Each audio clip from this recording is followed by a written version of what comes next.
KBS 1라디오 뉴스레터 K.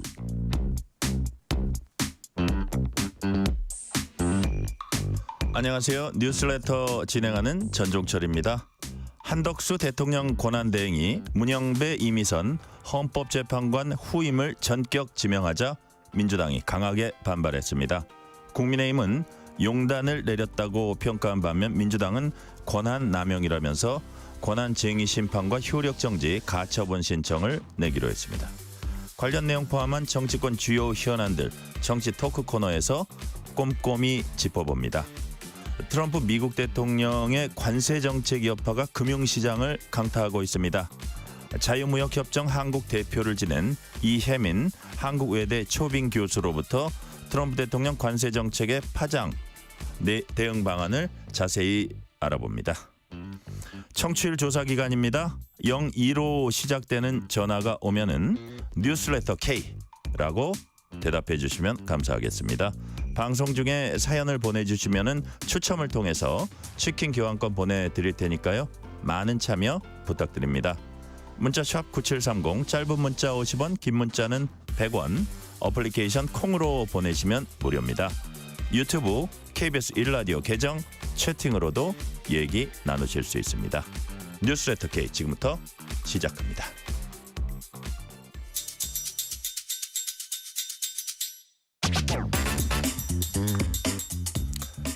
뉴스레터 K 정치 토크 강전의 국민의힘 대변인 신현영 전 민주당 의원 나오셨습니다. 어서 오세요. 안녕하세요. 자, 한덕수 대통령 권한대행이 마은혁 헌법재판관 후보자를 헌법재판관으로 마용주 대법관 후보자를 대법관으로 임명했습니다. 자, 문영배 이미선 후임 얘기는 제가 다음 질문에서 드리고 일단 마은혁 후보자 임명 동의안이 국회 통과한 지 103일 만에 임명한 것. 딱 이것만 평가했을 때 신현영 의원님 어떻게 평가하십니까? 우선은 오늘 국무회에서 6월 3일 이제 조기 대선 날짜를 확정하는 네. 부분에 대해서는 모든 국민들이 예측하고 기대했었던 건데 갑자기 이런 헌법 재판관들의 임명을 하면서 또 오늘 하루가 들썩였거든요. 그런 면에서 과연 오늘 임명하는 게 정당했는가에 대해서는 한번 들여다봐야 될 것 같아요. 저는 네. 오늘의 그런 한덕수 총리의 행보는 뭔가 한덕수의 반란, 한덕수의 도발 이라고 생각을 하거든요. 지금 헌법재판관 임명보다 더 시급한 일들이 많고 네. 특히나 헌재 이제 탄핵 인용으로 인해서 겨우 대한민국이 반으로 쪼개지면서 이런 부분에 있어서 통합과 이제 봉합의 길로 가야 되는 이 시점에서 오늘 이렇게 임명하는 것이 적절한가에 대해서는 다시 한번 물어볼 수밖에 없고요. 마은혁 재판관 임명에 대해서는 워낙에 헌재에서도 임명하지 않는 것이 위헌이라고 이미 판결이 났었기 때문에 임명을 해야 되는 부분을 한 거다. 하지만 그 외에 오늘 너무 많은 도발을 했기 때문에 그런 부분에 있어서 지적을 조금 이따가 하겠습니다. 네네. 자, 총론 부분에서 말씀해 주신 거고 강전의 대변인. 국민의힘 권성동 원내대표는 마은혁 후보자 임명 이것만 여쭤볼게요. 임명에 대해서 잘못된 결정이다. 네. 저희 국민의 입장에서 좀 아쉬운 부분들이 있죠. 왜냐하면 마은혁 후보자에 대해서는 저희는 국민의 눈높이에 맞는 인물인지 굉장히 의문을 계속 표하고 있지 않았습니까? 이런 상황에서 뭐 당과 물론 상의를 해야 된다라고 볼 수는 없습니다만 갑작스럽게 이렇게 임명을 한 부분에 있어서는 어쨌든 결과적으로는 검증 절차를 거치지 못했던 것이거든요. 지난 이제 뭐 민주당 측에서 청문회를 이미 단독으로 진행을 했고 청문 보고서도 채택이 됐던 것은 맞습니다만 제가 그럼에도 불구하고 그 권한쟁의 심판 청구 결정문에 마은혁이라는 사람이 이름이 올라가 있는 것은 어쨌든 민주당에서 추천을 했던 사람이기 때문이고 네. 그렇다면 이거 어떻게 보면은 여야가 법 외의 방법으로서 민주당이 국민의힘이 한번 국민의 눈높이에서 검증할 수 있는 기회 이런 것들을 주면 좋겠다라는 얘기를 여러 차례 말씀을 드렸었는데 물론 민주당에서도 뭐 제 얘기 전혀 듣지 않지만 근데 갑작스럽게 이렇게 국무총리 그 권한대행이 네. 임명을 했다는 것, 검증되지 않았던 것에 대해서는 굉장히 좀 유감스럽게 생각을 합니다. 네.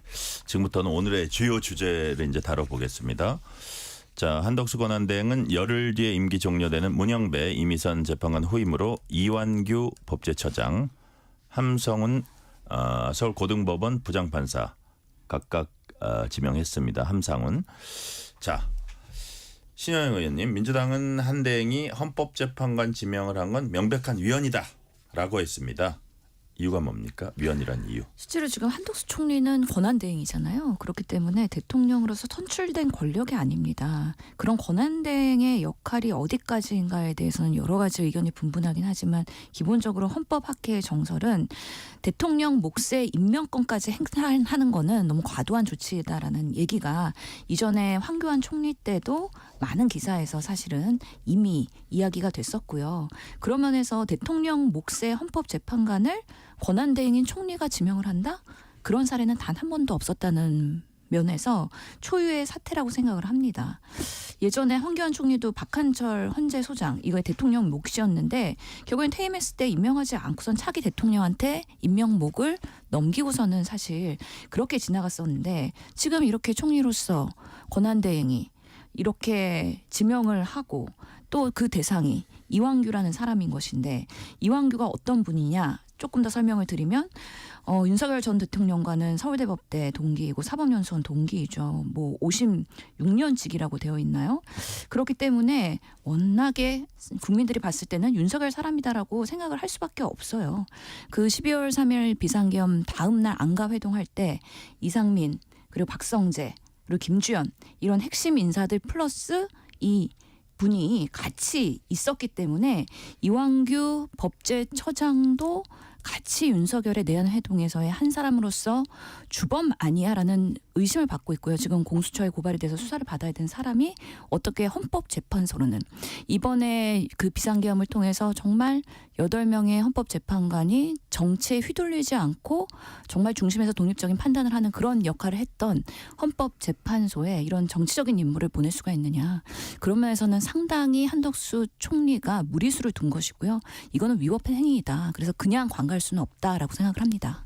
자, 강찬일 대변인, 지금 네. 신현영 의원님 말씀은 기본적으로 선출직이 아닌 대행이 지금 지명할 수 있는 일이 아니다라는 거 하나 하고 두 번째 특히 이완규 그 법제처장이 지명된 거에 대해서는 윤석열 대통령의 절친이기도 하지만 그보다 이제 계엄 선포 직후에 안가회동에 이제 참석을 해서 이게 내란 사건과 어떤 연관이 있나 공범이냐 뭐 이런 얘기들이 쭉 있거든요. 그래서 의심되는 인물이다 이렇게 민주당이 비판하고 있는데 이런 부분들 엮어서 이 국민의힘의 입장은 어떤 겁니까? 그러니까 지금 의원님 말씀해 주신 게 어떻게 저런 정치적인 인물 헌법재판소 재판관을 임명할 수 있느냐. 네. 그게 저희 국민의힘에서 봤을 땐 마은혁 재판관에 대해서 똑같은 생각을 가지고 있는 것이거든요. 일단은 권한대행에게도 임명권이 있다라는 것에 대해서 지난번 최상목 권한대행의 권한대행 아니었습니까? 그때 예. 국회 선출 몫이기는 했지만 중앙선관위 위원과 달리 어쨌든 선출은 국회에서 하지만 대통령 권한대행에게 임명 권한이 있는 것인가 그 부분부터 당시에 굉장히 법적으로 논란이 있었는데 일단 임명권이 있다라고 한 거잖아요. 헌법재판소에서. 그렇다면은 저는 이 부분에 있어서도 실상 저는 좀 예상을 했습니다. 왜냐하면 두 분이 4월 18일에 임기가 만료되기 때문에 그 전에 채워넣기 위해서는 이번 주나 혹은 다음 주 초에 있을 국무회의에서 이게 결정이 될 거라고 저는 생각을 하고 있었던 부분이 있어서 크게 놀랍지는 않다. 오히려 당연한 수순을 하고 있는 것이다라고 생각을 하고요. 그리고 지금 뭐 이완규 법제처장의 어떠한 대통령과의 관계 이런 것들에 대해서 문제 제기를 하고 있는 것으로 보이는데 뭐 서울법대 동기고 이런 것들이야 뭐 어느 정도 팩트이기 때문에 더 이상 말씀을 드리지 않겠습니다만 지금 민주당에서는 안가회동 그 이른바 안가회동이라는 것 때문에 내란죄의 공범이 아니냐 지금 이렇게 이야기를 하고 있는 것으로 보여요. 근데 이거는 비상계엄 선포 이후에 있었던 일입니다. 이전에 있었던 뭐 같이 뭐 모의를 했다거나 공모를 했다거나 이렇게 보기는 어려운 것들이죠. 오히려 비상계엄 해제 이후에 이 상황들에 대해서 어떻게 처리를 할 것인지 법제처장이라는 위치에 있기 때문에 갔던 것이지 저는 뭐 대학교 친구기 때문에 간 자리는 전혀 아니라고 생각을 하거든요. 그래서 그러한 것들을 가지고서 문제 제기를 한다. 그거는 법제처장이 당연히 해야 되는 일에 대해서 무시하고 있는 민주당의 행태가 아닌가라고 생각을 합니다. 오히려 이완규 법제처장 같은 경우에는 과거에 그 5.18 민주화운동을 하면서 구속수감이 된 적도 있었고 이런 거 관련해갖고는 유공자로 인정이 되기도 했었거든요. 이런 부분에 대해서는 민주당에서는 전혀 이야기를 하지 않고 대통령 친구고 법제처장이고 안가 그 계엄 이후에 있었던 일인데 이것을 가지고서 문제 제기한다는 것은 저는 좀 이해하기 어렵다라고 말씀드리고 싶습니다. 그 반론을 해야 될 것 예, 신한영 같은데요. 의원님. 그 마은혁 재판관의 과거의 활동과 지금의 판사 헌재 판사로서의 적절성에 대해서 이 이완규랑 동일선상에서 놓고서는 판단하는 건 정말 전형적인 물타기라고 생각을 하고 기본적으로 헌재에서 이 대통령 임명목에 대해서 임명이 가능하다고 얘기한 건 아니에요. 권한대행이. 국회 추천목에 대해서는 소극적인 행사를 할 수 있기 때문에 권한대행이 임명할 수 있다라고 유권이 해석을 한 것이지 대통령 추천목을 권한대행이 임명이 가능하다라고 이번에 유권 해석한 건 아니거든요. 그거를 확대 해석하시면 전혀 안 된다라는 생각이 들고 네. 아니 어떻게 법제처장이기 때문에 12월 4일 날 안가 모임에 갈 수 있다고 그걸 정당성을 설명할 수가 있어요. 국민들이 정말 비상계엄 다음 날 그 소수의 정말 모의를 위해서 모였는지 어떤 목적인지 모르겠는데 핸드폰까지 다 바꿨다는 거 아니에요. 그렇기 때문에 증거인멸의 가능성도 있는 정말 대상자인데 국민의힘이 아무리 방어를 하고 쉴드를 치려고 그래도 유한규를 헌재 재판소장으로서 임명을 한다는 거에 대해서 방어를 한다는 건 저는 지금의 정말 내란 비상계엄의 연장성상에서의 계속해서 헌재 판결을 불복하는 그런 행태라고 보이기 때문에 정말 멀리 가도 국민의 정서가 너무 멀리 간다. 아니 왜 정말 이 탄핵을 이제 수습해야 되는 상황에서 오히려 분란과 분열을 일으키면서 여야가 더 싸우게 하는 건지 저는 한덕수 총리가 정말 본인의 생각으로 단독으로 이렇게 판단했을까? 그렇지 않다고 생각을 합니다. 결국에는 윤석열 전 대통령 측과 뭔가의 그런 모종의 이야기가 있었을 거라고 생각하는데 이렇게까지 하면서 대한민국을 다시 시끄럽게 할 것이냐에 대해서 매우 문제 제기를 하고 싶습니다. 자, 오히려 지금 한덕수 국무총리 같은 예, 경우에는 강재 굳이 대변인. 두 분의 그 헌법재판관을 임명하겠다라고 이야기한 부분들이 있어서 뭐 최상무 권한대행에 대해서도 지금 당시 권한대행이죠. 지금 경제부총리고 뭐 법사위로 가 있기는 합니다만 탄핵안이 국회에 보고가 되어 있는 부분들 그리고 조지호 경찰청장 같은 경우에는 건강상의 이유로 아직 그 변론이 진행이 되지 않고 있는데 어쨌든 이런 상황들이 지금 연결이 되어 있다라는 거예요. 헌법재판관들이 공석이 되고 만약에 뭐 세 분이 다 없는 상황이라면 6인 체제로 된다면은 이것이 완전히 무력화가 될 수 있는 부분들 아니겠습니까? 그래서 지금 이 상황들 국정이 힘들고 그리고 헌법재판소가 다시 무력화될 수 있는 상황이 있기 때문에 오히려 그런 것들이 국론 분열을 다시 일으킬 수 있다라는 전제 하에 임명을 한 것이다라고도 스스로 밝힌 이 바가 부분도 있습니다. 제가 다시 예, 설명드려야 되는데요. 이 부분은 조금 짤막하게 짧게 말씀해 드리겠습니다. 주세요. 예. 마은혁 재판관 임명하면 7인 체제 됩니다. 아무리 4월 18일 날 임기가 만료된다 그러면 현상 유지가 가능해요. 그리고 60일 이후에는 새로운 대통령이 국민이 선출한 대통령이 이제 탄생을 하는 겁니다. 그때 2명 임명하면 헌재의 기능을 유지할 수 있는데 굳이 지금 권한대행으로서 소극적인 그리고 현상 유지만 해야 되는 역할에 지금 국한해야 될 부분에 있어서 너무 일방적으로 무리한 지금 임명을 한 것이다. 이 부분에 있어서는 저는 오히려 국민의힘한테도 좋은 현상은 아니라고 보여요. 네. 60일 이후에 선거에서 심판받을 거라고 생각을 하고요. 오히려 여전히 국민의힘이 윤석열과 결별하지 않고서는 계속해서 내란을 모의하고 있구나라고 오인받기에 딱 좋은 지금 현상이라고 저는 봅니다. 자, 다음 질문을 이어갈게요. 민주당은 긴급 의총까지 열어서 법적 대응에 나섰습니다. 헌법재판소의 권한쟁의 심판 효력 정지 가처분 신청하기로 했습니다. 자, 강전의 대변인 네. 이거 헌재 판단 어떻게 나올까요? 우리 저는- 전망하는 게 좀 무서운데 여하튼 이 청구인 어떻게 적격이 전망하세요? 없어요. 민주당에게는 청구인 적격이 없습니다.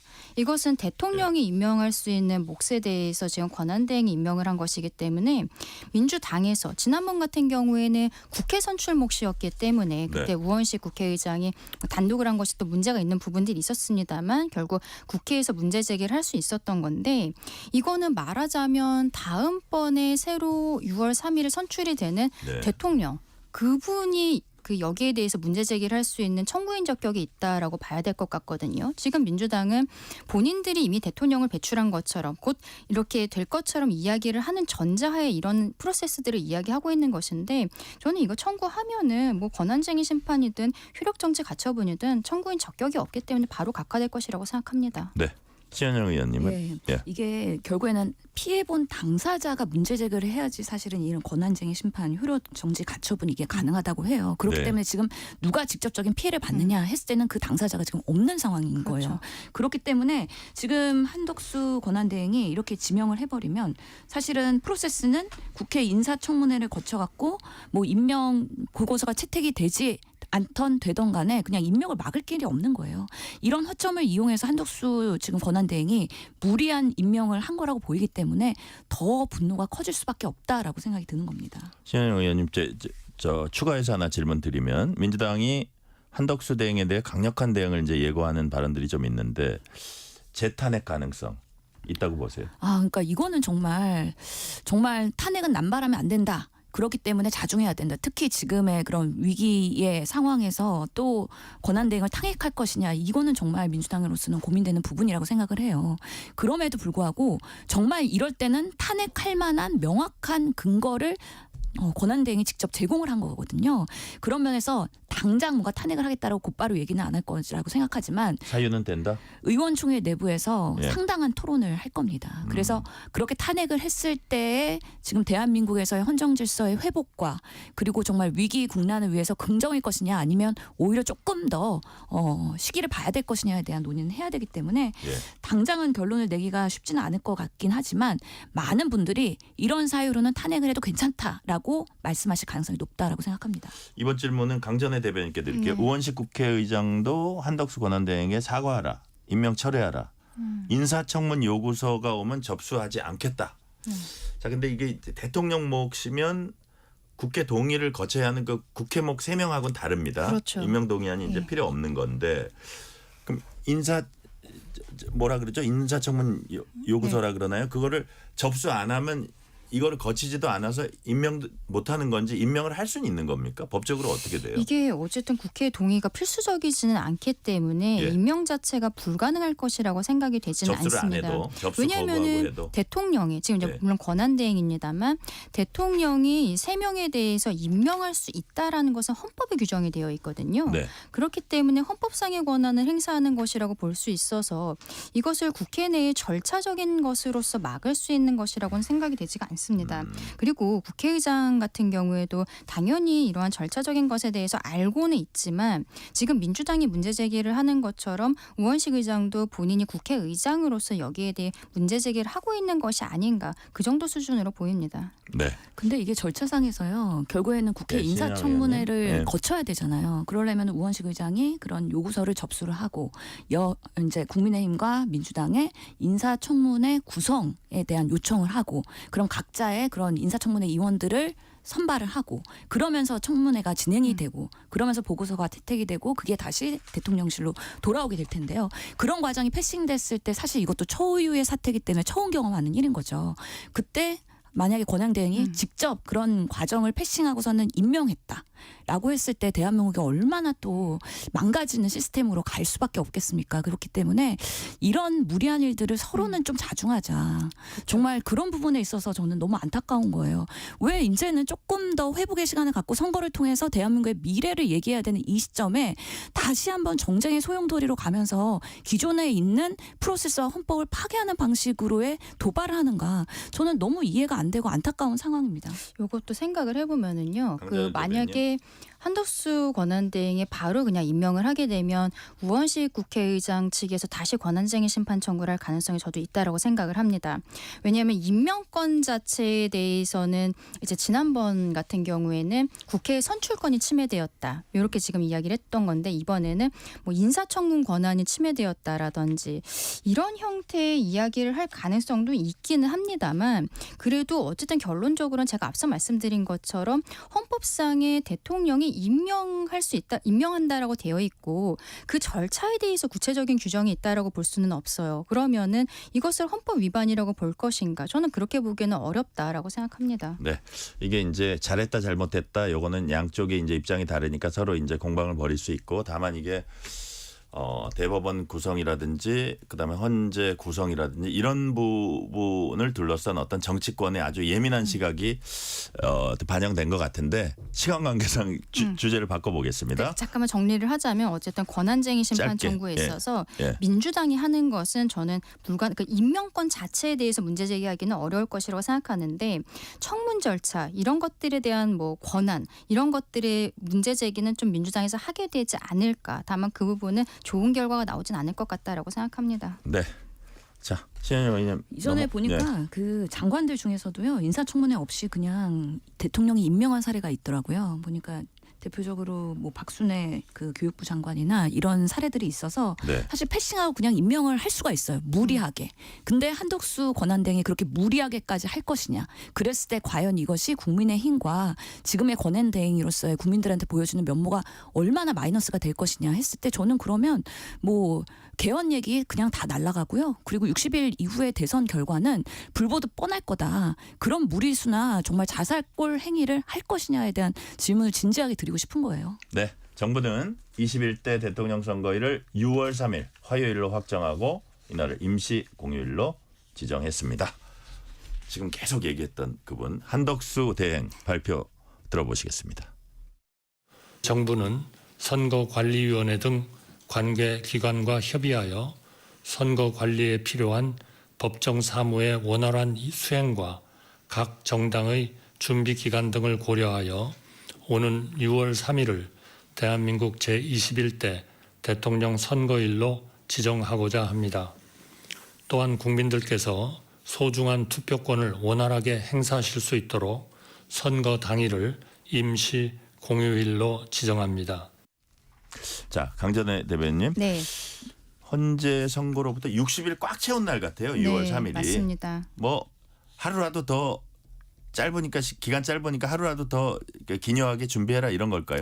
그렇죠. 아무래도 60일이라는 시간이 너무 타이트하기 때문에 그리고 또 과거에 박근혜 전 대통령 때도 똑같이 3월 10일에 파면 선고가 났었는데 그때도 금요일이었었거든요. 그 60일을 꽉 채워서 5월 9일 화요일에 대선을 열었었습니다. 그럼 지금도 이제 똑같은 거예요. 4월 네. 4일에 선고를 하고 금요일에 선고를 하고 그리고 6월 3일 화요일에 선거를 치르게 된 그러니까요. 것인데 벌써 결과적- 나흘 지났네. 예. 또 이 상황에 있어서 그때 또 얘기 나왔던 것이 고등학생들 모의 평가가 6월 3일에 있어서 그것 때문에 날짜가 바뀌지 않겠냐라는 이야기도 있었지만 교육부와 이건 협의를 해서 정리를 하는 쪽으로 알고 있고요. 네. 지금 하루하루가 굉장히 좀 말하자면은 굉장히 슬픈 일로서 조기 대선이 이루어지는 것이지만 각 당이 정책적인 부분들 이런 것들 준비한 것이 정말 많거든요. 이러한 시간 때문에 6월 3일로 했다라고 생각합니다. 네. 진영 의원님. 예, 그래서 이제는 시간이 하루하루가 촉박하긴 합니다. 예. 그래서 이제 각 당에서의 내부 경선해야 되고 그다음에 본선에서도 치열한 이제 정책적 싸움을 해야 되기 때문에 사실은 뭐 3할 5초 되면은 이제 많은 지금 경선의 주자들이 정리가 될 것이고요. 지금 각 당에서도 이제 경선 룰을 명확하게 정해서 그 부분에 있어가지고 이제 활동을 시작해야 되는 그런 이제 후끈 달아오르는 이제 선거의 시기로 이제 돌입한 것이다. 근데 오늘 사실 그 출마 회견했던 분들은요 다 묻혔어요. 누가 지금 출마 선언했는지도 잘 모르겠어요. 한덕수 대행이 지명 때문에. 너무 이완규 이 법제처장의 지명 때문에 충격을 받았고요. 다른 그런 출마에 대한 그런 내용들이 머리에 들어오지도 않더라고요. 안철수 의원은 이순신 장군 상 앞에서 하더라고요. 이게 정치의 뉴스가 하루에 한정이 돼 있기 때문에요. 거기에 지분을 많이 이완규 처장으로 뺏긴 거에 대해서 오늘 선언하신 분들은 많이 억울할 것 같습니다. 네. 그 일정을 조금 보면은 이제 예. 6월 3일로 결정이 됐기 때문에 그러면 5월 12일부터 공식 선거운동을 할 수가 있고 그렇죠. 그러면 5월 10일, 11일 이틀 걸쳐서 후보로 등록을 해야 돼요. 그러면 그 이전에 일단 당내 경선들이 다 마무리가 돼야 당내 되는 경선은 4월에 끝내야 되는 그렇죠. 겁니다. 거의 4월 예. 말이면은 다 끝내야 왜냐하면 되고 5월 4일 날 공직자 사퇴하고 그걸 해야 그렇죠. 되거든. 지금 제가 예. 말씀드리고 싶은 게 5월 30일 전까지 예. 공직자들이 사퇴를 해야 되는데 그러면 지금 특히 국민의 입장에선 지자체장 출신들이 출마하겠다라고 하시는 분들이 있어서 이분들 같은 경우 이번 조기 대선은 직을 가진 채로 경선에 출마할 수도 있다라고 말씀드립니다. 네. 이미 조기 대선 모드로 돌입한 국민의힘과 민주당은 상대 당을 향해 벌써부터 날을 세우고 있습니다. 국민의힘 권성동 원내대표 발언 들어보시겠습니다. 지금까지 이재명 대표는 정치적 유불리에 따라 수도 없이 말을 바꿔왔습니다. 어제도 터무니없는 이유를 대며 개헌에 대한 입장을 180도 바꿨습니다. 시건과 거짓말이 또 하나 추가된 것입니다. 사리 사욕 때문에 국가병연대기에 해당하는 개헌마저도 수시로 입장을 바꾸는 사람을 어떻게 정치 지도자라고 부를 수 있겠습니까? 국민의 준엄한 심판을 받을 것입니다. 자, 신현영 의원님. 지금 이제 개헌 문제를 가지고 여당 원내대표가 이제 이재명 대표를 비난을 하는데 보니까 내란 종식이 우선이다 이렇게 얘기를 했잖아요. 그러니까 그 여당의 시각은 아무래도 그거는 그냥 말뿐이고 예를 들어서 이번 개헌을 하게 되면 한 임기를 2년 정도 단축해야 되는 그 부분이 아까워서 이러는 거 아니냐 이런 시각이 있어요. 이 부분에 대해서 어떻게 보세요? 그거는 모함을 위한 모함이라고 생각하고요. 사실 뭐 4년 중임제로 갈 건지 3년으로 갈 건지 그런 것들에 대한 논의나 정리도 되지 않은 상황에서 무조건 개헌하자 그러면 네. 당장 60일도 안 남은 그 날에 어떻게 투표를 하면서 제대로 된 그런 결과를 도출할 수 있겠습니까? 사실은 개헌은 필요하다는 거는 모든 사람이 공감하고 있고 이재명 대표도 개헌에 대한 긍정적인 부분이 있는데 결국에는 시기의 문제이거든요. 그리고 그 내용에 대한 문제이기 때문에 이 부분에 있어서는 두 당이 논의할 시기와 충분한 그런 과정들이 필요하다는 생각이 들고요. 사실은 지금 올해 뭐 대선이 또 생겼는데 내년에도 지선이 있고요. 그리고 27년에도 보면은 국회의원 보궐선거가 있고 28년에 총선이 있거든요.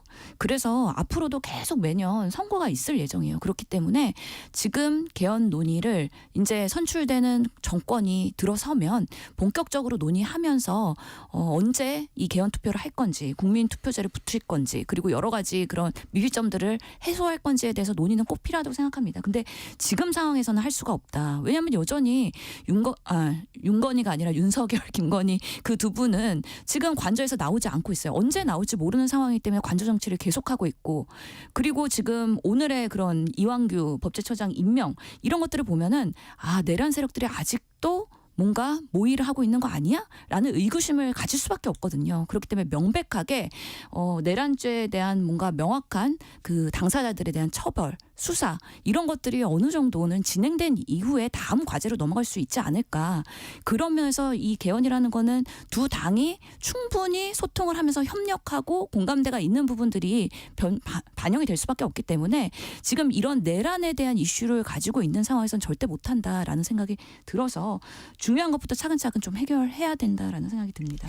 강전의 대변인께는 이렇게 한번 질문 드려볼게요. 물론 이게 이제 어떤 그 권력이 출발을 하면 초반에 이제 국정 드라이브를 걸어야 되고 하다 보면 이 개헌 논의 같은 거 사실 잘 안 하게 되거든요. 그래서 뭐 지금 좀 촉박해도 하자는 건데 그럼에도 불구하고 지금 대선 투표와 개헌 투표 함께 하기엔 시간이 부족하다 이런 지적들이 꽤 많이 나옵니다.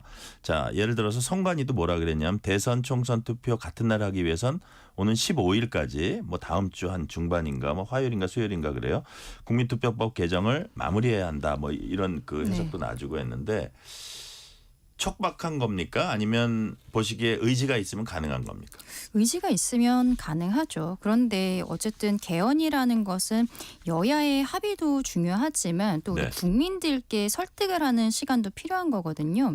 우원식 의장이 원포인트 개헌을 하자. 뭐 바로 중임제 4년 중임제만 하자. 이렇게 단도직입적으로 이야기한 거는 아니기 때문에 그러면은 어디까지 진행이 되어야 되는 것인지 저희 국민의 입장에서도 이번 그 대선 날에 국민 투표하면서 개헌하는 것에 대해서는 일단 원칙적으로는 찬성을 하고 있습니다만 저희도 저희 나름대로 이미 지난 3월부터 개헌 특위를 구성을 해서 개헌 내용들을 정리를 하고 있는 상황이거든요. 근데 이게 지금 여야 간에 얼마나 협의가 될지는 조금 의문이 있습니다. 다만 이재명 대표의 말에 대해서는 참 앞뒤가 맞지 않는다라고 지적을 하고 싶은 게 본인이 2022년 대선 나올 때 그때 공약이 대통령 임기 4년 중임제 도입이었어요. 그리고 개헌해서 대통령 임기를 1년 단축하겠다. 이게 공약이었단 말이죠. 그리고 최근에 2024년 7월에 그 이재명 대표가 토론에서는 본인이 대통령이 되었으면 임기 1년을 줄여서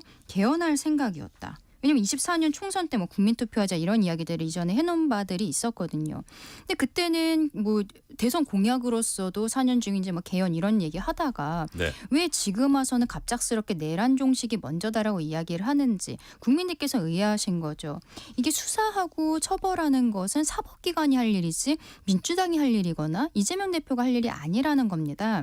그렇다면 여기에 대해서 그리고 또 다른 민주당 주자들 같은 경우에는 이재명 대표한테 다른 모습도 보이고 있거든요. 원포인트라도 이번에 좀 정리를 하고 넘어가는 것이 좋지 않겠냐라고 생각하시는 분들이 있는데 이재명 대표는 뭐 5.18 정신을 수록하고 뭐 계엄 요건 강화하고 이 정도는 가능하다고 얘기를 하고 있는데 도대체 무슨 얘기를 하는지 모르겠는 거예요. 이거는 개정을 할 수 있으면서 개헌을 할 수 있으면서 왜 지금 권력구조 개편 이 부분에 대해서는 다룰 수조차 없다고 하는 것인지 참 진정성이 의문이 있다라고 말씀드리고 싶습니다. 네, 이 시간 교통 상황 알아봅니다. 라디오 교통정보센터 유하영 리포터 나와주세요. 네, 이 시각 교통정보입니다. 서울 시내에서는 본격적인 퇴근길 정체가 시작됐습니다. 강변북로 일산 방향 잠실대교에서 가양대교까지 막히고요. 이 구간 지나는데 1시간 20분 정도 걸립니다. 올림픽대로 공항 쪽으로 잠실대교에서 노량진 수산시장까지 속도 줄이고요. 이 구간은 1시간 5분 정도 소요됩니다. 고속도로는 남해고속도로 순천 방향 동창원 부근 4차로에서 사고 났습니다. 주변으로 2km 정체입니다. 주의하셔야겠고요. 중앙고속도로 부산 쪽으로 초정에서 삼락까지 밀립니다.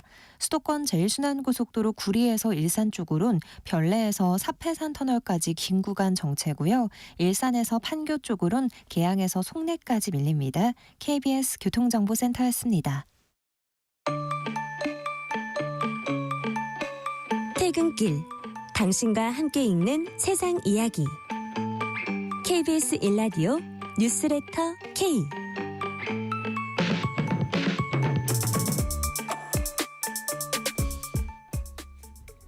뉴스레터 K 정치 토크 강전의 국민의힘 대변인 신현영 전 민주당 의원과 얘기 나누고 있습니다.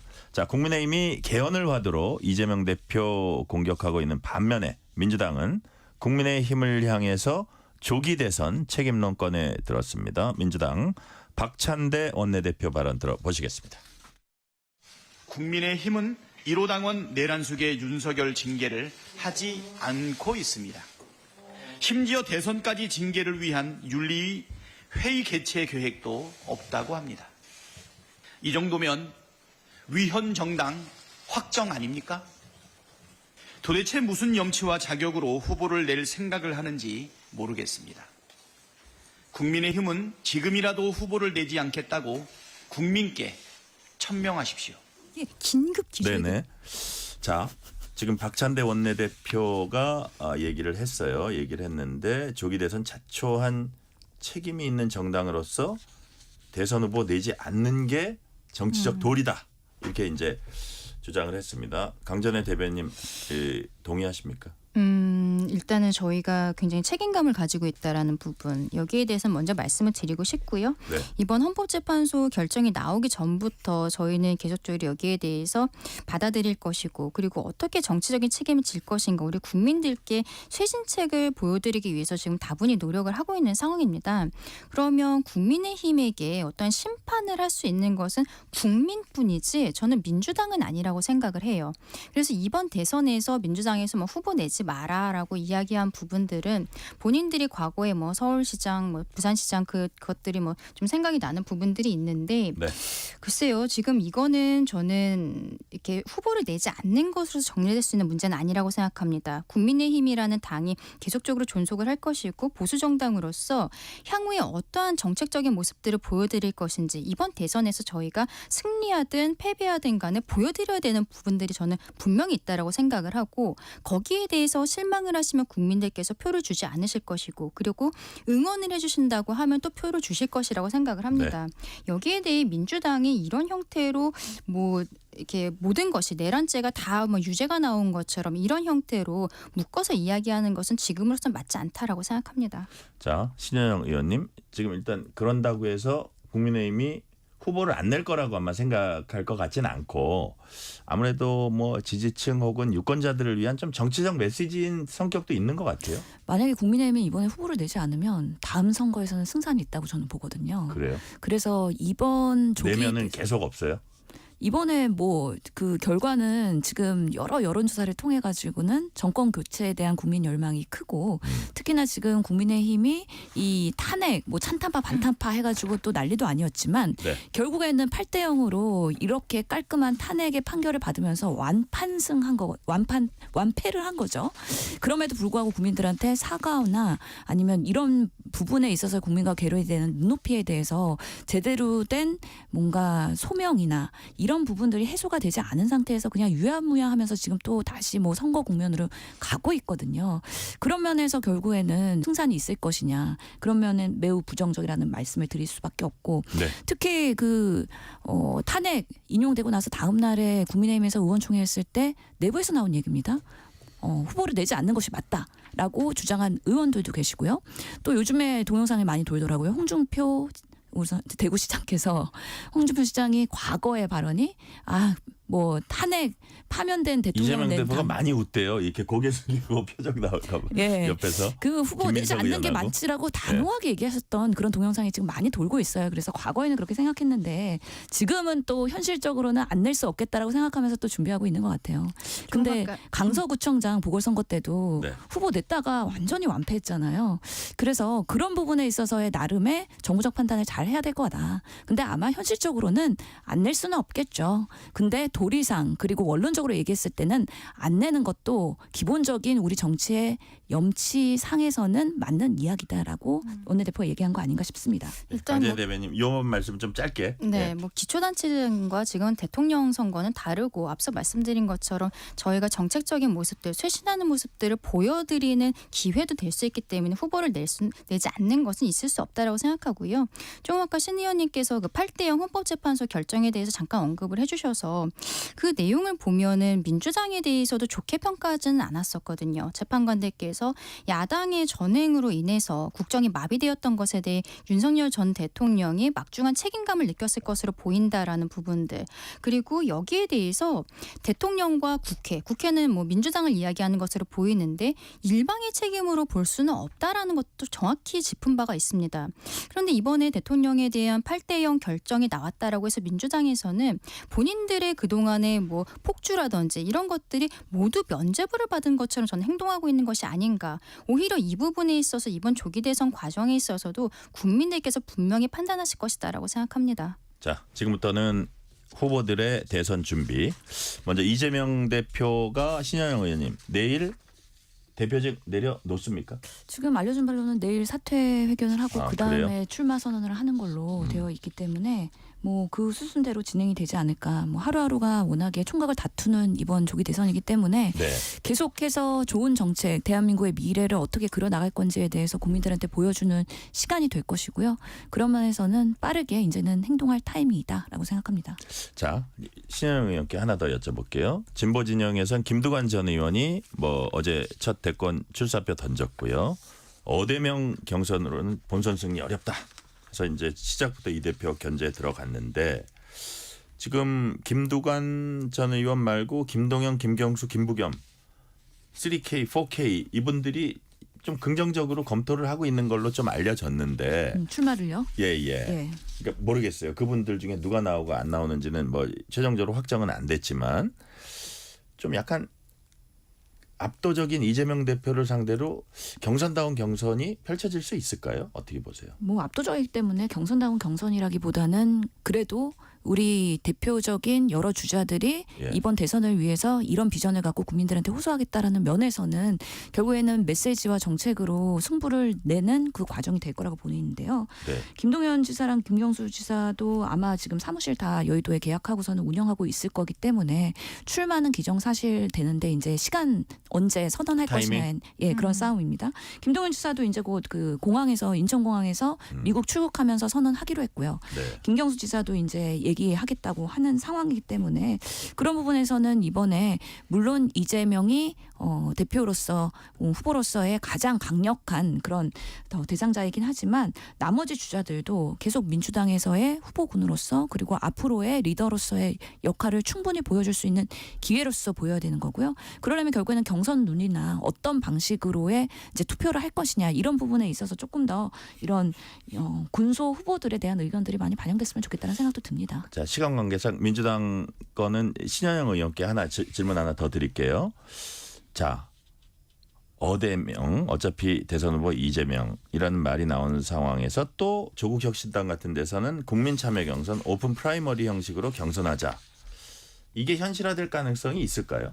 저는 없다고 봅니다. 없다고 봐요. 예, 너무 시간이 촉박하고요. 예. 오픈 프라이 하면서 전체를 다 펼쳐놓고서 하려면은 이게 여러 당들이 그 기본적인 방식이나 아니면은 그 취합 방식이나 여론조사나 이런 것들을 다 논의하는데 시간을 너무 많이 소모해버려요. 그래서 정말 정책이나 비전 경쟁을 해야 되는 데 있어서 이런 오픈 프라이머리 방식으로의 시간 소요가 너무 많아버리면 오히려 진보 진영에서의 국민들한테 메시지를 내는 데 있어서 불필요한 그런 시간적인 뭔가 한계를 보일 수가 있다. 그런 면에서는 저는 불가능하다고 생각합니다. 저 이거 짧게 말씀드리고 싶은데 짧게. 예. 조국혁신당이 오픈 프라이머리를 하고 싶다라고 하는데 저는 민주당에서 절대 안 받을 거라고 생각을 하는 게 지난 대선 과정에서 이낙연 후보가 이재명 대표의 어떤 대장동 비리라든지 이런 것들을 사실상 폭로를 한 거 아닙니까? 이재명 대표의 사법 리스크가 그때부터 시작이 됐단 오픈 말이에요. 프라이머리 하면 그게 안 나올 수 없다? 예, 그렇죠. 그러면은 지금 저는 민주당에서 당내 경선이 이루어졌을 때는 다른 후보들이 이재명 대표에게 알려지지 않은 이슈가 있을 때 이거를 드러내고 검증하자고 이야기할 수가 없다고 생각해요. 이낙연 전 대표가 지금 탈당해 있는 것처럼. 그럼 만약에 오픈 프라이머리를 하면은 조국혁신당 같은 경우에는 전 할 가능성이 있다라고 생각하거든요. 그리고 현재 사법 리스크에 대해서도 다시 한번 다루는 이야기들이 나올 것으로 예상이 되는데 그 부분을 민주당이 받아들일 수 있을 것인가? 저는 그런 의미에서 받지 않을 것이다라고 저는 생각합니다. 이번에는 네, 그런 네거티브 경선이 되지 않을 거라고 봐요. 비전 경쟁이 될 거라고 보고요. 왜냐하면은 정말 뼈아프게 지난 대선에서 뭐 진보에서 여러 당이 나오면서 대선 주자로서 0.7%로 지게 되지 않았습니까? 그런 뼈아픈 실책을 하지는 않을 거다. 그래서 조국혁신당도 뭔가 네거티브로서의 경선보다는 포지티브한 경선을 더 기획할 거라고 생각이 듭니다. 하더라도. 예. 예. 자, 국민의힘에선 안철수 의원이 오늘 대선 출마를 이순신 동상 앞에서 이제 공식화했고요. 내가 이재명 대표 넘을 유일한 후보다 이렇게 얘기했고 김문수 장관 오늘 장관직 내려놓고 내일 공식 출마 선언하고 이철우 경북지사 내일 출마 선언합니다. 한동훈 전 대표 모레 출사표. 강전희 대변인. 네. 다 합치니까 15명 되는 것 같은데 예, 왜 맞습니다. 이렇게 많아요? 민주당이랑 완전 반대의 상황이죠. 예. 민주당은 한 명으로서 지금 정리가 되어 있다면 저희는 어떻게 보면은 딱 부러지는 대권 주자가 보이지 않는 상황이고 그럼에도 불구하고 뭐 지난 전당대회처럼 이렇게 나오시겠다라는 분들은 여러분이 있는데 네. 저는 이게 꼭 저희에게 부정적인 상황만은 아니라고 생각을 합니다. 혹시 단결 안 하면 사실 싸워보기가 힘든데 네.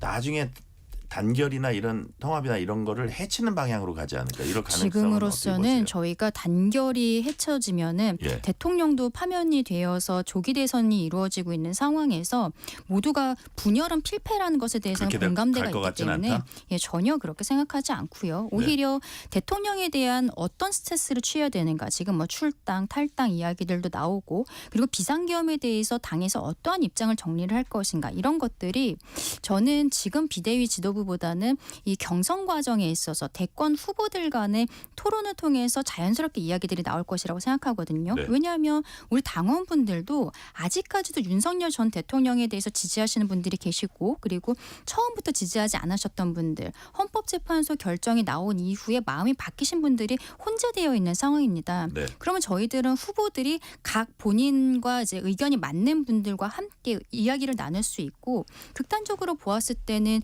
김문수 이제 전 장관이라고 해야 되나요? 전 장관이 네. 후보가 되었을 때 한동훈 전 대표가 선대위원장이 된다라든지 뭐 오세훈 시장이 되었을 때 홍준표 시장이 선대위원장이 된다든지 이런 형태로서 저희가 아름답게 이 경선을 마무리를 잘 한다면 공정한 경선 룰 안에서 해결이 된다면 오히려 이것이 자연스럽게 중도 확장적인 모습 그리고 우리 보수가 어디로 나가야 되는지도 자연스럽게 이야기 나올 수 있지 않을까라고 자, 생각합니다. 하나만 더 여쭤볼게요. 윤 대통령과의 관계 설정. 뭐 네. 예를 들어서 윤 대통령과 어떻게 뭐 손절이라는 표현까지는 그렇지만 멀어지느냐, 좀 네. 차별화하느냐 이런 부분도 또 관전 포인트인데 그 부분은 국민의힘 후보 혹은 네. 뭐 어떤 식으로 해나가야 된다고 보세요? 일단은 뭐 윤상현 의원 같은 경우에는 시간이 조금 있으면 대통령께서 알아서 거취를 정리하실 것이다라고 어제 이야기를 한 부분들이 있는데 네. 그런 것들을 넘어서서 대통령 그 윤석열 전 대통령이 만약에 자발적으로 탈당을 하지 않는다면 저는 이게 조금 아까 말씀드린 것처럼 경선에서 굉장히 큰 이슈가 될 거라고 생각을 합니다. 말하자면 당의 큰 어른인 것은 사실이잖아요. 우리 예. 당이 배출해낸 예. 대통령인데 어쨌든 헌법재판소의 탄핵심판 결과에 따라서 파면이 되었고 그러면 우리가 이분에 대해서 어디까지 당 어른으로서 존중을 할 것인가에 대한 이야기들이 나올 것이죠. 그러면 출당, 탈당 이런 것들이 한동훈 전 대표는 본인 당 대표 시절에 이미 이야기를 했었던 부분들이고 그리고 또 다른 후보들 같은 경우 거기에 동의하지 않는 분들 저는 계실 거라고 생각을 해요. 그러면 토론 과정에 있어서 이게 정리가 될 것이고 지금 비대위에서 할 거는 아니라고 저는 생각하는 게 당 후보가 결정이 되면 네. 어차피 이 대선 후보가 당대표의 역할을 하게 되어 있거든요. 네네. 그러면은 그 부분에 있어서도 지금은 어쨌든 조금 지켜보고 그리고 당내 오케이. 경선 과정에서 나온 이야기들로 종합하는 것이 맞지 않는가라고 생각합니다. 이거는 신현영 의원께도 물어볼게요. 윤 대통령의 뭐 거취 정리 문제 뭐 이런 주제 같거든요. 예. 어떻게 보십니까 이 문제? 뭐 아직까지도 신당 창당의 가능성이 아예 완전 배제된 건 아닌 것 같아요. 그래서 윤석열 대통령은 이제 내란죄로 예. 형사 재판을 받아야 되기 때문에 지지와 여론에 그런 관심들이 많이 필요할 거예요. 우군들이 필요하고 특히 김건희 여사도 이제 소환 조사 받아야 되고 그런 면에서는 정치력을 놓지 않을 것이라는 게 명약관야하고 네. 그렇다면은 본인이 그동안에 이 탄핵 과정을 거치면서 정말 그 강성 지지 세력을 모으지 않았습니까?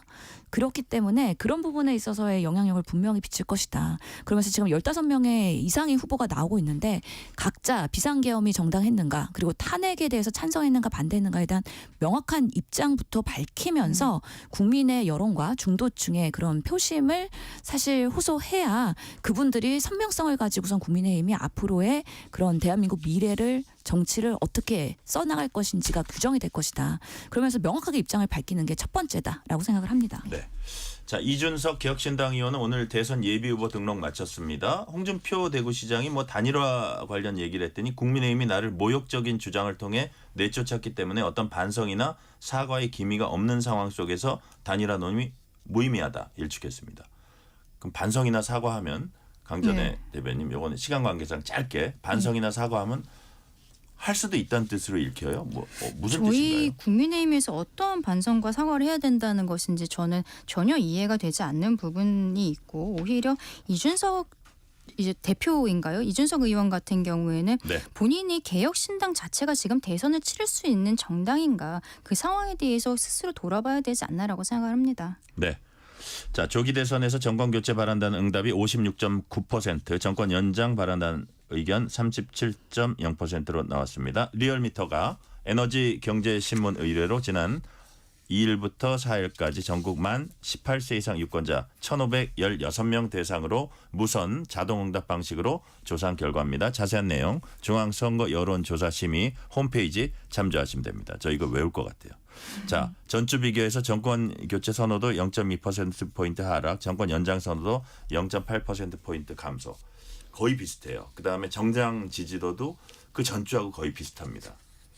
이 의미가 뭘까요? 시현영 의원님. 우선은 이 탄핵 인용이 된 이후에 네. 정권 교체에 대한 열망은 여전히 강하다라는 게 이 결과로 표현이 된 거라고 보고요. 실제로 인재 레이스가 막 시작되고 있기 때문에 각 당에서의 후보들이 어떤 메시지를 가지고 국민들한테 다가가느냐에 따라서 분명히 달라질 수 있는 여지는 있다고 생각하고 그런 면에서 민주당은 안정적으로 실수하지 않고 책임지는 수권 정당으로서의 모습을 꾸준히 보이는 것이 매우 중요하다라는 면에서 지금부터라도 책임감 무겁게 가지고 실수하지 않고 좋은 사람들 많이 영입해서 좋은 정책들 많이 경청하는 그런 과정들이 필요하다라고 저는 생각을 합니다. 지금 이제 신현영 의원님 말씀 들어보니까 큰 실수만 안 하면 될 것 같다 이런 식으로 딱 읽히는데 네. 자 실수하지 않고 자 이렇게 쭉 뜻을 모아가면 될 것 같다고 하셨는데 여하튼 강전의 대변인님은 저희 어떻게 보세요? 국민의 입장에서는 더 열심히 해야죠. 네. 그리고 우리 국민들께서 원하시는 바가 무엇인지에 대해서 정확히 판단을 해야 될 것이라고 생각을 합니다. 네. 저는 조금 비관적으로 앞으로 향후 한 2, 3주 정도는 국민의힘의 지지율이 더 떨어질 것이라고 생각을 하고 아, 그래요? 예, 이유는요? 그리고 어쨌든 지금 파면 선고가 지난주 금요일에 나온 그 여파가 상황이고 있다? 예, 대통령이 12월에 비상계엄 선포하고 그리고 탄핵소추안이 가결되었을 때 네. 실상 그때 국민의힘 지지율이 굉장히 많이 떨어졌었거든요. 근데 그 이후에 어쨌든 국민들께서 다시 마음을 많이 주셨죠. 근데 파면 결정이 이제 또 8대 0으로 나온 바가 있어서 지금 조금 아까 우리 리얼미터 조사 같은 경우에는 지난 2일에서 4일까지 결정하게 조사를 했던 거예요. 그러면 탄핵 선고 이전에 답변하신 분들이 포함이 되어 있어서 그렇죠. 이후에 나오는 이 여론조사는 더 조금 더 떨어질 것 저희에게 같다? 안 좋을 것이라고 아, 생각을 그래요? 합니다. 다만 저희가 이제 있을 경선 과정에 있어서 어떠한 쇄신책 보여드릴 것인지 어떠한 변화 보여드릴 것인지에 따라서 다시 1월, 2월에 지지율이 막 급상승했었던 것처럼 그 국면 올 수 있지 않을까라고 생각합니다. 네. 다시 지지율 상승하고 그 대선 후보에 대한 지지도도 오를 수 있는 그런 국면이 올 수 있다고 보시는 거죠. 네, 저는 반드시 온다고 생각하고요. 그게 네. 경선 과정에서 그 경선 과정 그래서 굉장히 중요하다. 경선 흥행이 중요하다라고 생각합니다. 신현영 의원님. 제가 생각할 때는 그 이제 60일 동안에 윤석열, 김건희 여사가 나올 때마다 떨어질 거예요, 지지율이. 그래서 그분들을 컨트롤하고 자중시키는 게 중요할 것 같다는 생각 듭니다. 네. 문자 하나 소개해 드릴게요. 5622님이 대구 두류공원에서 운동하면서 뉴스레터 K 듣고 있어요. 벌써 청취율 조사 기간이네요. 이번에 청취율 1위 갑시다. 02 전화 받으면 좋겠어요. 감사합니다. 제가 감사합니다. 자, 여기까지 말씀 듣겠습니다. 강전의 국민의힘 대변인 신현영 전 민주당 의원이었습니다. 말씀 감사합니다. 감사합니다. 뉴스레터 K 1부 마치고 2부가 이어집니다.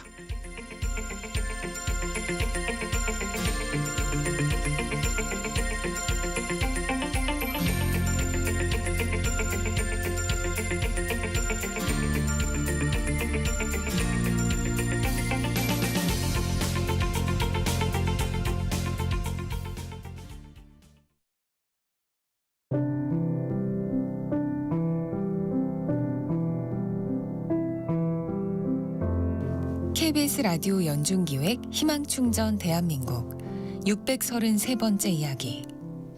안녕하세요. 아나운서 유지원입니다. 17살 유찬이의 어린 시절은 어둡고 긴 터널과도 같았습니다. 3살 무렵 부모님의 이혼과 12살 되던 해 아버지가 스스로 목숨을 끊으며 유찬이의 마음속엔 큰 상처가 남았는데요. 고모는 외롭게 남겨진 유찬이를 끌어안았고 지금까지 엄마와 아들로 함께 살고 있습니다. 고모의 헌신과 사랑에 보답하듯 늘 상위권의 성적을 유지해온 유찬이. 수급비로 생활하는 고모의 상황을 알기에 유찬이는 최대한 무료 강의를 찾아서 공부해 왔는데요. 그런 유찬이가 대견하고 고맙기만 한 고모. 좀 더 뒷받침을 못해주는 어려운 현실이 가장 아쉽고 안타깝기만 합니다. 좋은 대학에 합격해서 꼭 고모께 효도하고 싶다는 유찬이의 바람이 이루어질 수 있도록 여러분의 응원과 격려를 보내주세요. 여러분의 따뜻한 손길이 희망의 빛이 됩니다. ARS 060-700-1580 060-700-1580 한 통화 3,000원으로 희망을 선물해 주세요. KBS 라디오 연중기획 희망충전 대한민국은 초록우산 어린이재단, 인탑스 주식회사 그리고 청취자 여러분과 함께합니다. ARS 060-700-1580 한 통화 3,000원입니다.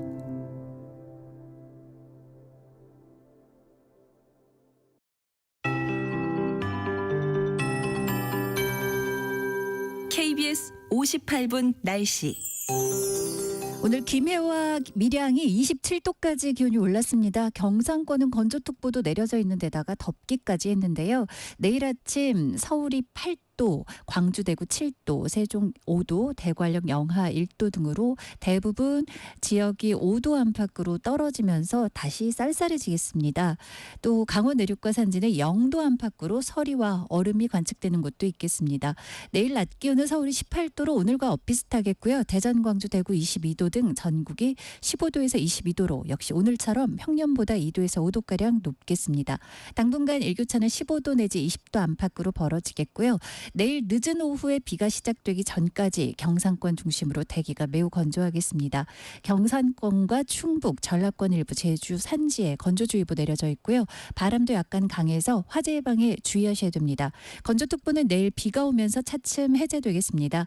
내일 늦은 오후 수도권을 포함한 서쪽부터 비가 내려 밤에는 전국으로 확대된 뒤 모레 목요일까지 좀 더 이어지겠고요.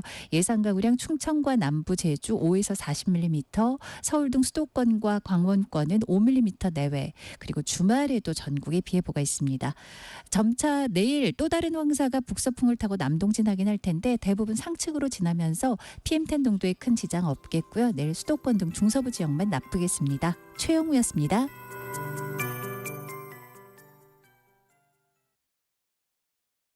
정성을 다하는 국민의 방송 KBS가 6시를 알려드립니다.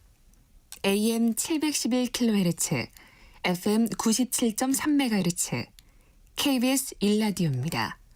HLKA.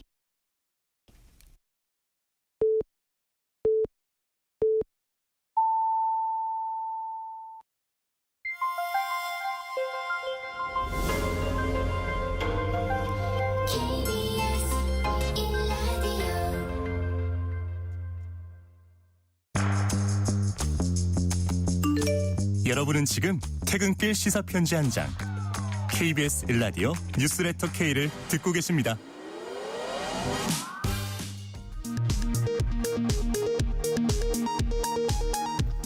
이 시각 라디오 정보센터 뉴스입니다. 정부가 제21대 대통령 선거일을 6월 3일 화요일로 확정했습니다. 선거일은 임시 공휴일로 지정됩니다. 한덕수 대통령 권한대행이 퇴임하는 문형배 이미선 헌법재판관 후임으로 이완규 법제처장과 함상훈 서울고법 부장판사를 예고 없이 전격 지명했습니다. 윤석열 전 대통령 탄핵 선고까지 미뤄왔던 마은혁 헌법재판관 후보자도 함께 임명했습니다. 한덕수 대통령 권한대행이 헌법재판관 후보자 2명을 지명한 것과 관련해 더불어민주당은 권한대행의 권한을 넘어선 위헌이라고 반발하며 법률 검토를 진행하겠다고 밝혔습니다. 국민의힘은 한 대행이 용단을 내린 거라며 높게 평가했습니다. 트럼프 미국 대통령이 미국을 상대로 맞불 관세를 발표한 중국에 50% 추가 관세를 부과하겠다고 경고했습니다. 중국을 제외한 다른 나라들과는 즉시 관세 협상을 시작하겠다고 말했습니다. 원달러 환율이 2009년 3월 이후 최고치인 1,473원까지 올랐습니다. 미국과 중국 간의 관세 보복 움직임이 위험 자산인 원화에 대한 회피 심리를 부추긴 것으로 풀이됩니다.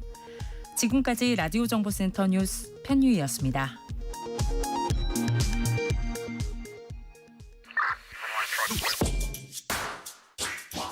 뉴스의 진수를 보여주는 인터뷰, 뉴진수.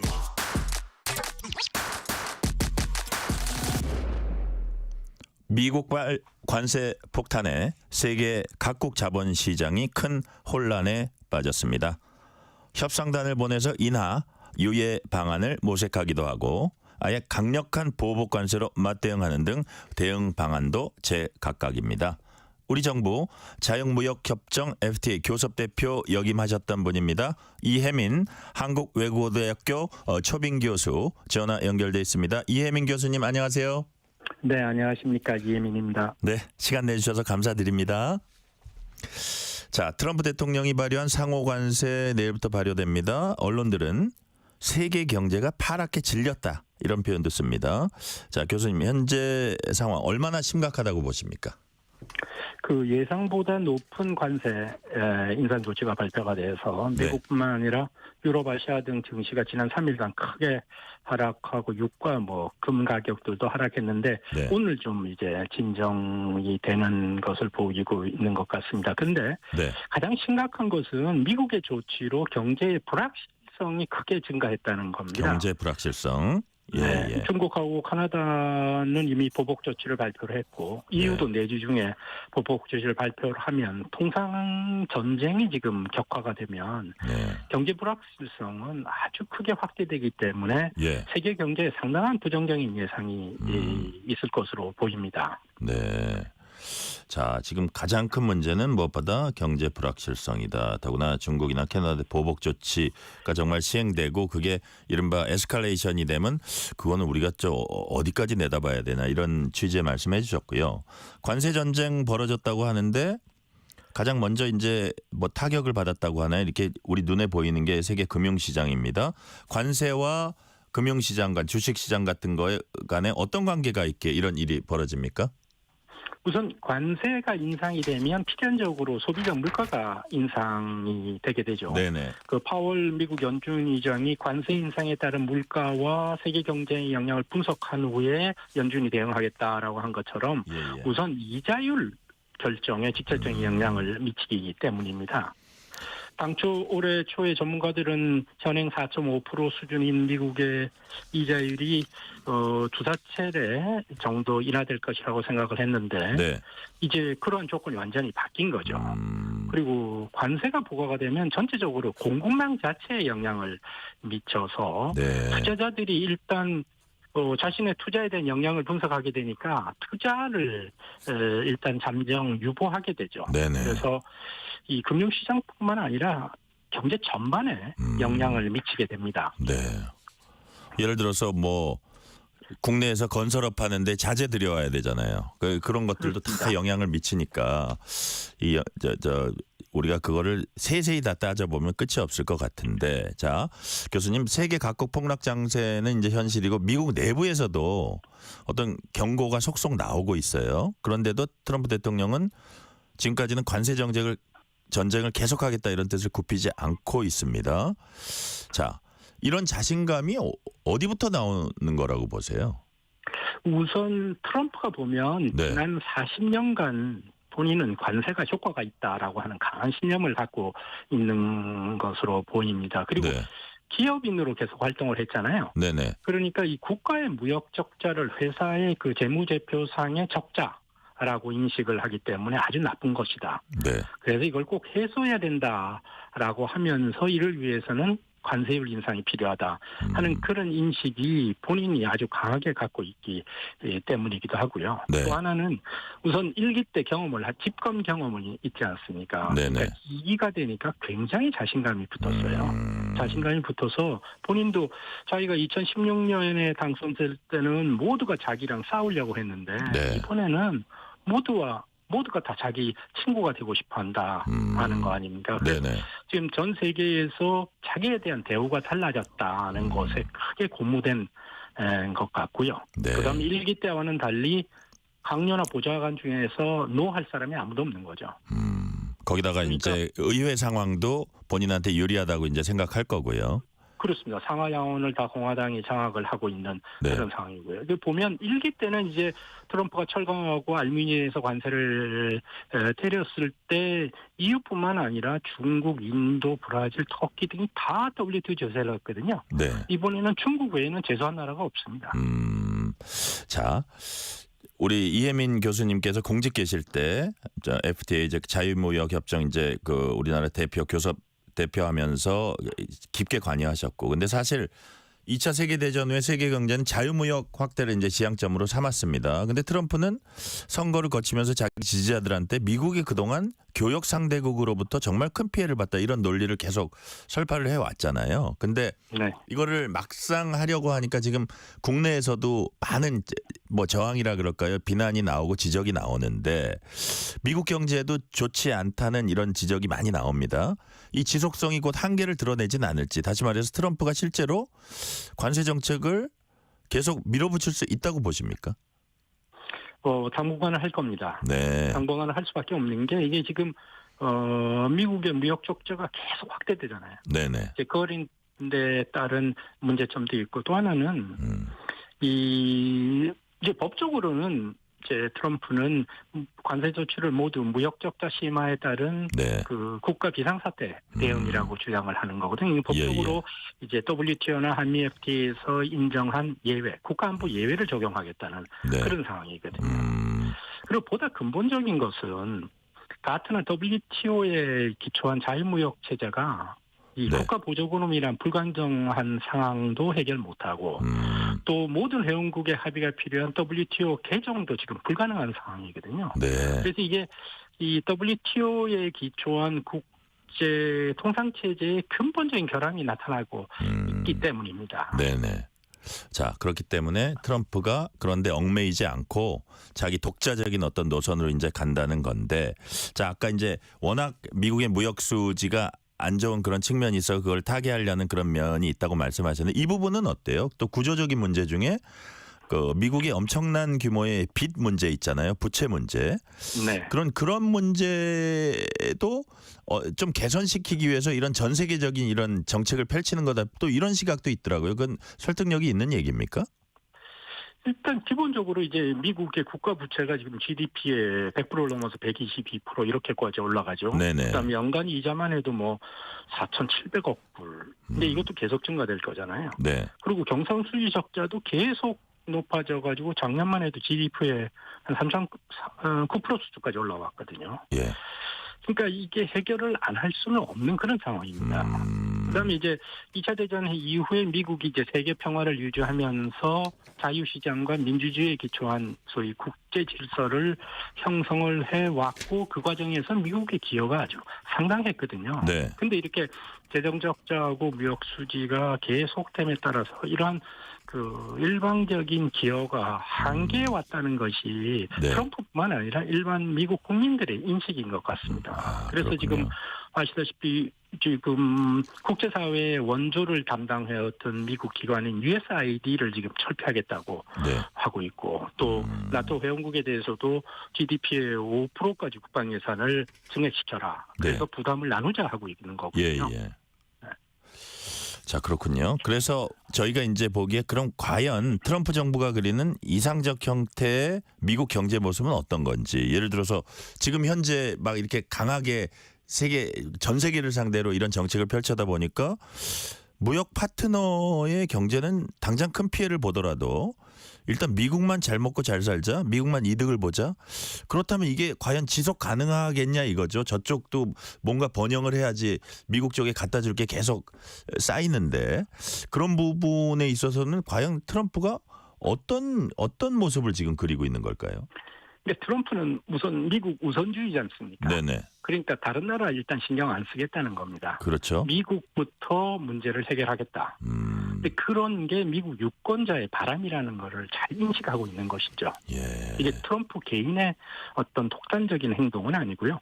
미국 국민들이 인식을 하기 시작한 거다. 그렇게 생각이 됩니다. 네.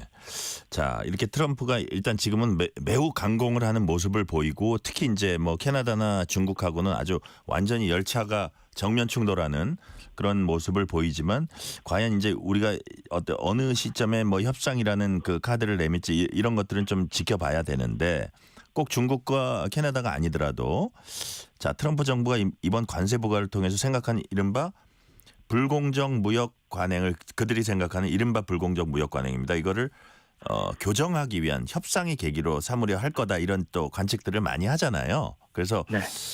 실질적으로 그 정인교 통상교섭본부장이 이제 그 미국에 가면서 출국하면서 이런 얘기를 했습니다.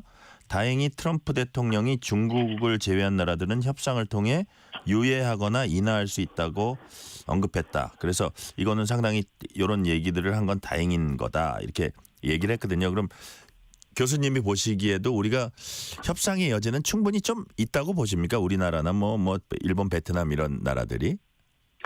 그 협상의 여지는 있지만요. 네. 지금 미국의 국내 정치 상황상 네. 미국이 취한 관세 인상 조치를 조기에 철폐 또는 인하할 것으로는 전 보지 않습니다. 아, 그래요. 왜냐하면 미국 이제 상대국들이 미국의 요구를 거의 대부분 완전히 수용하겠다. 그렇지 않는 한 그 관세 인하가 될 가능성은 없는 게요. 네. 기본적으로 지금 이제 트럼프의 관세 정책이 핵심 제조업을 미국으로 복귀시키고 또 미국의 협상력을 제고시킨다는 그런 목적뿐만 아니라 네. 관세 수입을 증가시킨다는 것도 상당히 중요한 목표임을 저희가 이해할 필요가 있습니다. 아, 네. 왜냐하면 트럼프 행정부의 핵심 경제 정책은 감세입니다. 네. 이 감세 정책으로는 향후 10년간 뭐 최대 약 10조 달러의 세수 감소가 예상이 되는데 권한 내에 이렇게 재정 적자가 확대되는 것에 반대하는 의원들이 있거든요. 네네. 그러니까 이러한 의원들을 설득하기 위해서는 감세에 따른 세수 감소를 보충할 수 있는 방안 마련이 필요해서 지금 반도체나 IRA에 따른 보조금도 축소시키고 네. 연방 예산도 감축하고 이와 함께 관세 수입도 증가시키고자 하는 그렇죠. 겁니다. 그래서 사실은 감세안이 포함된 25, 26 그 미국 예산법이 9월까지는 통과가 돼야 되거든요. 네. 이렇게 감세안이 완료가 되고 그리고 이제 물가 인상들의 부작용이 나타나면 그때 가서야 미국은 관세 인하 문제에 대한 본격적인 협의에 들어갈 수 있을 것으로 저는 생각하고 있습니다. 그렇군요. 그 세수 문제, 미국 내 세수 문제 이런 걸 또 이게 유심히 들여다볼 필요가 있다고 하셨는데 역시 뭐 얼마 전에 이제 현대차가 지금 상황을 타개하기 위해서 그 미국의 현지 공장 짓고 심지어는 현대제철 공장까지 짓고 뭐 이런 것들이 또 그쪽에 그 일자리도 창출하지만 또 세수도 또 확보할 수 있는 뭐 그런 것들까지 트럼프는 생각했다고 봐요. 그렇습니다. 이게 이제 제조업, 핵심 제조업. 네. 그 자동차, 반도체, 철강 같은 핵심 제조업은 미국으로 가지고 와야 되겠다는 그런 의지가 상당히 강합니다. 네네. 그래서 이제 그렇게 하기 위해서 관세를 정책을 쓰는데 사실 관세 회피를 위해서만 미국에 투자한다는 거는 네. 대기업은 모르지만 중소기업은 상당히 리스크가 있거든요. 그래서 거기에 대해서는 좀 더 신중한 검토가 아마 필요할 겁니다. 네, 그렇게 보시는군요. 자, 중국 얘기를 조금 더 해볼게요. 관세 전쟁에 가장 세게 반발하는 나라가 바로 중국입니다. 뭐 어떻게 보면 뭐 세계 양강이라고 할 정도로 덩치가 큰 나라고 그럼에도 불구하고 서로 간의 싸움은 서로에게 상당한 부담이 될 겁니다. 당장 보복 관세 매기고 세계 각국의 동참도 또 촉구하고 있어요. 중국이. 미국이 50% 추가 관세 경고하니까 중국은 끝까지 싸우겠다. 이렇게 항전 의지도 다졌고요. 자, 아까 저 교수님 말씀 중에 당장은 이 모두가 바뀌지 않을 거라고 하셨는데 그렇다면 일단은 중국과 미국이 정면 충돌하는 모양새를 보이면 이게 뭐 세계 경제랄까 당장 우리나라 경제에는 어떤 영향을 끼치게 될까요? 우선 이제 중국의 대응은 보면요. 네. 1기 트럼프 때도 항상 미국이 관세를 때리면 거기 보복했습니다. 그렇죠. 이번에도 항상 대응 조치를 합니다. 그거는 네네. 중국의 국내 정치 상황상 외국의 그 강경 정책에는 항상 강경 정책으로 대응할 수밖에 없는 그런 상황도 있음을 이해를 할 필요가 있고요. 네네. 이렇게 미중 간의 충돌이 생기면 역시 한국은 상당한 영향이 받게 되고요. 또 이제 중국의 상품이 미국에 들어가지 못하게 되면 그 상품이 전 세계로 흩어져 나갑니다. 그건 우리도 마찬가지입니다. 그렇게 되면 중국의 철강, 자동차 이러한 상품들이 한국에도 들어오게 될 거거든요. 네. 그래서 이 미중 갈등에 따라서 한국과 중국 간의 통상마찰로 이게 시작될 가능성이 있기 때문에 이에 대한 대비도 필요합니다. 네. 자, 제가 아까 마주보고 달리는 열차 얘기했는데 결국 열차 두 대가 그것도 양강의 열차 두 대가 마주보고 마구 달려가다가 우리 상식적으로 결국 극적으로 멈춰서지 않겠느냐. 다시 말해서 어떤 시점에 미국과 중국이 어떤 합의에 도달하지 않겠냐 이런 관측을 그냥 추상적으로 좀 해봅니다. 자, 교수님께서는 뭐 좀 어려운 질문일 수 있지만 한 어느 정도 시점에 어떤 형태로 이렇게 테이블에 앉게 되리라고 보세요. 양강이. 아마 비공식적으로는 협의를 하고 있을 겁니다. 이미요? 비공식적으로는 이미를 하고 있을 거고, 왜냐하면 트럼프 일기 때도 보면 네. 트럼프가 17년, 18년부터 계속 중국에 대해서 이제 301조 조치를 하면 관세를 인상을 시켰는데 네네. 20년 1월에 소위 그 1단계 합의를 도출을 했거든요.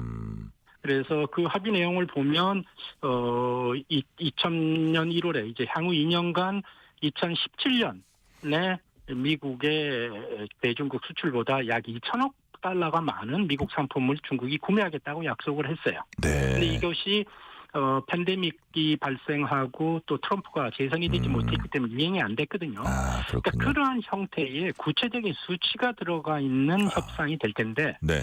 1기 때보다는 좀 더 어려운 상황입니다. 왜냐하면 이게 지금 과잉 생산 문제도 다뤄야 되거든요. 지금 네. 철강과 자동차 등의 중국의 과잉 생산이 미국뿐만 아니라 전 세계에 영향을 미치니까 이걸 지금 다뤄야 되고 또 IT 규제 문제가 있거든요. 예. 또 하나 지금 중국의 해운사와 중국 조선소가 건조한 그 선박에 대한 미국 항구 입항세 네. 이 안이 지금 나와 있거든요. 이거 굉장히 어려운 이슈들입니다. 그래서 1기 때보다는 훨씬 어려워서 협상이 쉽지는 않겠지만 하지만 이렇게 장기화가 되면 네. 미국, 중국 모두한테 안 좋다는 건 양국이 다 인식하고 있거든요. 그렇죠. 사실 상식이죠. 예. 예, 그래서 결국 시간은 걸리겠지만 저는 어떤 수준에서는 타협이 될 거고 보시면 트럼프가 네. 다른 나라에 대해서는 계속 뭐라고 하지만 요구사항을 이야기하지만 중국에 대한 요구사항을 분명하게 이야기를 안 하고 있습니다. 그거는 그래요?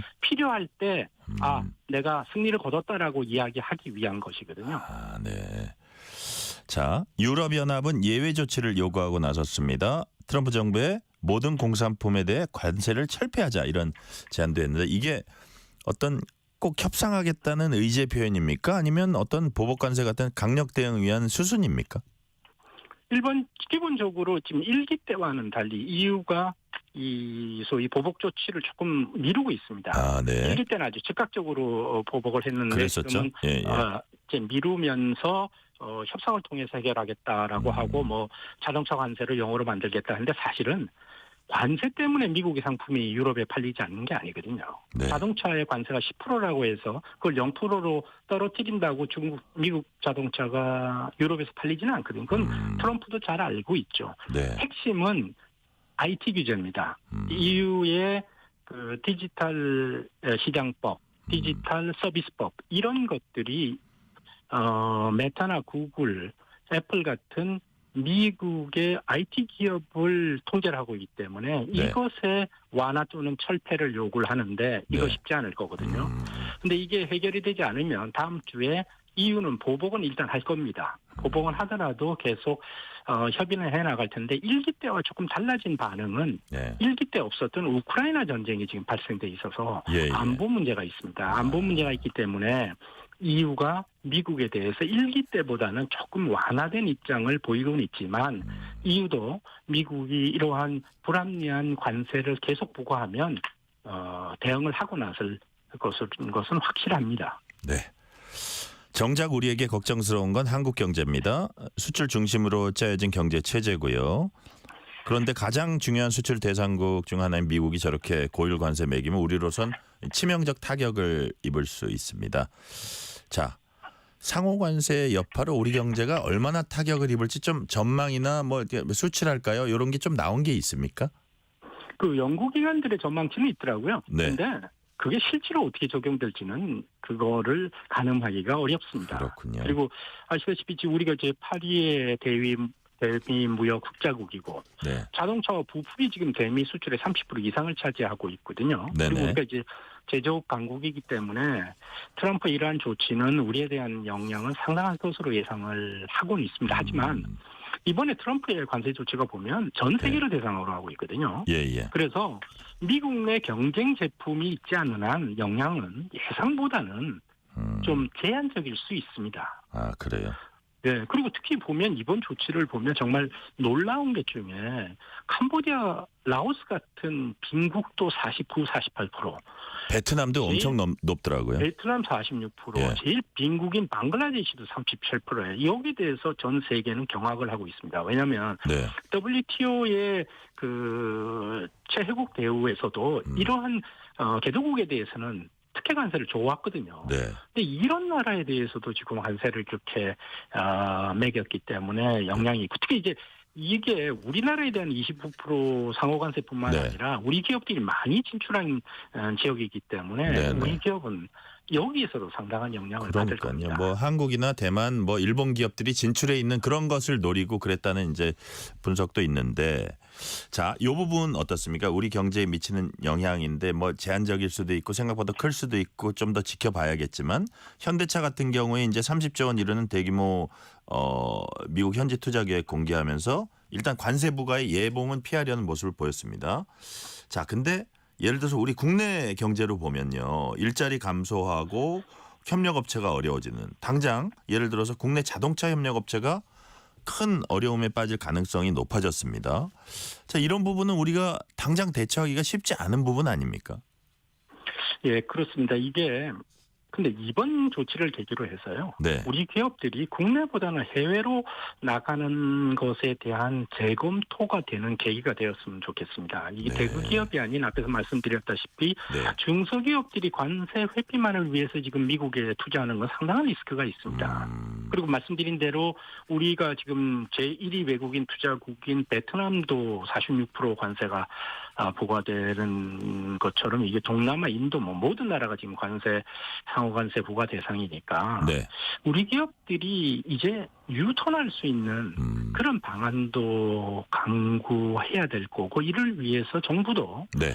환경 조성을 위한 노력을 해야 될 것으로 생각합니다. 이번 기회를 상대로 해서 해외에 나가는 거, 그래서 국내 산업의 동공화되는 것은 막는 계기가 됐으면 아마 전화 위복의 그런 계기가 되지 않을까 하는 그런 바람도 있습니다. 네. 교수님, 유럽연합은 단일한 협상 창구로 미국의 관세 부과에 이제 대응하고 있어요. 만약에 우리가 일본, 대만 같은 좀 처지 비슷한 아시아 다른 나라들과 이렇게 공동 대응을 하고 이런 것도 좀 검토해 볼 수 있을까요? 그건 어렵습니다. 아시아 그건 각국이, 어려워요. 각국이 처한상 일본, 한국, 대만 다 상황이 다르지 않습니까? 그렇군요. 그래서 그건 어렵고요. 네. 근데 이제 이게 교육 상대국이 우리가 미국만 있는 건 아니지 않습니까? 네네. 그러니까 이런 나라들과 함께 규범에 기초한 이 WTO 세계통상체제를 개혁하고 강화하는 데 함께 노력할 필요는 있습니다. 미국은 미국대로 대응하더라도 그 네. 외의 국가들은 지금 미국이 참여 안 하더라도 일단 규범에 기초한 통상체제, 그건 우리한테 굉장히 중요하거든요. 네네. 그거를 강화하는 그런 노력은 함께 할 필요가 있다고 생각을 합니다. 네. 미국에 함께 해서 대응하는 그거는 실효성이 없죠. 네. 지금 현재 저희는 이제 대통령이 부재인 상태로 이제 권한 대행 체제로 가고 있는데, 일단은 그러다 보니까 최고위급 협상은 이루어지지 않고 있고, 이런 게 좀 어쨌든 뭐 단기적이긴 하지만 좀 제약 요인이 될 수 있다고 보세요. 이 관세 관련 결정은 보면 네. 트럼프가 직접 합니다. 네. 그래서 결국 최고위급의 협상이 있어야 할 것이긴 하지만 네. 앞에서 말씀드린 대로 미국의 감세안이 확정되기 전까지는 네. 의미 있는 협상 진전은 어렵다고 봅니다. 그래서 큰 문제는 아니다. 우리의 네. 지금 상황이 아니라고 보고요. 뭐 보시다시피 일본의 경우도 총리가 방미하고 주요 기업들이 상당히 적극적인 로비를 했지만 상황은 달라진 게 하나도 없거든요. 네네. 그래서 그건 일단은 시간을 갖고 우리가 내부 대비를 더 해야 될 필요가 있다 하는 생각을 갖고 있습니다. 네. 아까 제가 이제 통상교섭본부장 방미도 잠깐 언급했습니다만, 사실은 그런 그 아주 그 외교관, 그런 교섭 전문가로서의 대선배로서 한 말씀 해주시면 어떤가, 이런 취지로 마지막 질문을 드리는데요. 트럼프 정부가 관세 정책으로 얻고자 하는 목표가 있다면 우리 정부 역시 새로운 이런 무역 관행에서 최소한 지켜야 할 마지노선이 있을 것 같아요. 그래서 끝으로 어떤 미국과 협상에서 내줄 거 내주더라도 반드시 지켜야 할 부분 뭔지, 이것만은 좀 한번 명심했으면 좋겠다 하는 부분이 있으면 말씀해 주세요. 근데 이제 이게 보면 저희가 이제 미국하고의 통상 마찰이 84년부터 시작을 하거든요. 네네. 그래서 85년, 6년에 지적재산권 관련한 301조 협상이 있었고요. 네. 그다음에 93년 6월 때 쌀 협상이 있었죠. 그렇죠. 그다음에 2006년 7년에 한미 FTA 협상이 있었고 8년에는 쇠고기 협상이 있었죠. 그래서 네네. 그때마다 국내 정치적으로 큰 파장이 있었어요. 근데 이게 양국이 사실은 그런 문제가 있었음에도 긴밀한 협의를 통해서 원만하게 해결을 했고요. 네. 그리고 결과적으로는 이러한 그 통상 문제가 한국 경제가 발전해 나가는데 기여를 했습니다. 네. 그래서 이번에도 미국이 이제 국별장벽 보고서에서 지적한 사항을 면밀히 검토를 해서 섹터럴 인터레스트가 아닌 우리 네. 경제 전반에 도움이 되는 사항은 과감히 수용을 하면서 규제를 철폐함으로써 네. 각종 어려움에 지금 직면하고 있는 우리 경제의 새로운 돌포가 될 수 있는 계기가 될 수 있도록 보다 적극적으로 예. 좀 임했으면 하는 것이 저의 바람입니다. 네. 우리 경제 새 돌파구 마련하자는 말씀까지 오늘은 듣겠습니다. 지금까지 정부 자유무역협정 FTA 교섭 대표 지내셨던 이혜민 한국외국어대학교 초빙 교수였습니다. 교수님 말씀 감사합니다. 감사합니다. 퇴근길 당신과 함께 읽는 세상 이야기 KBS 1라디오 뉴스레터 K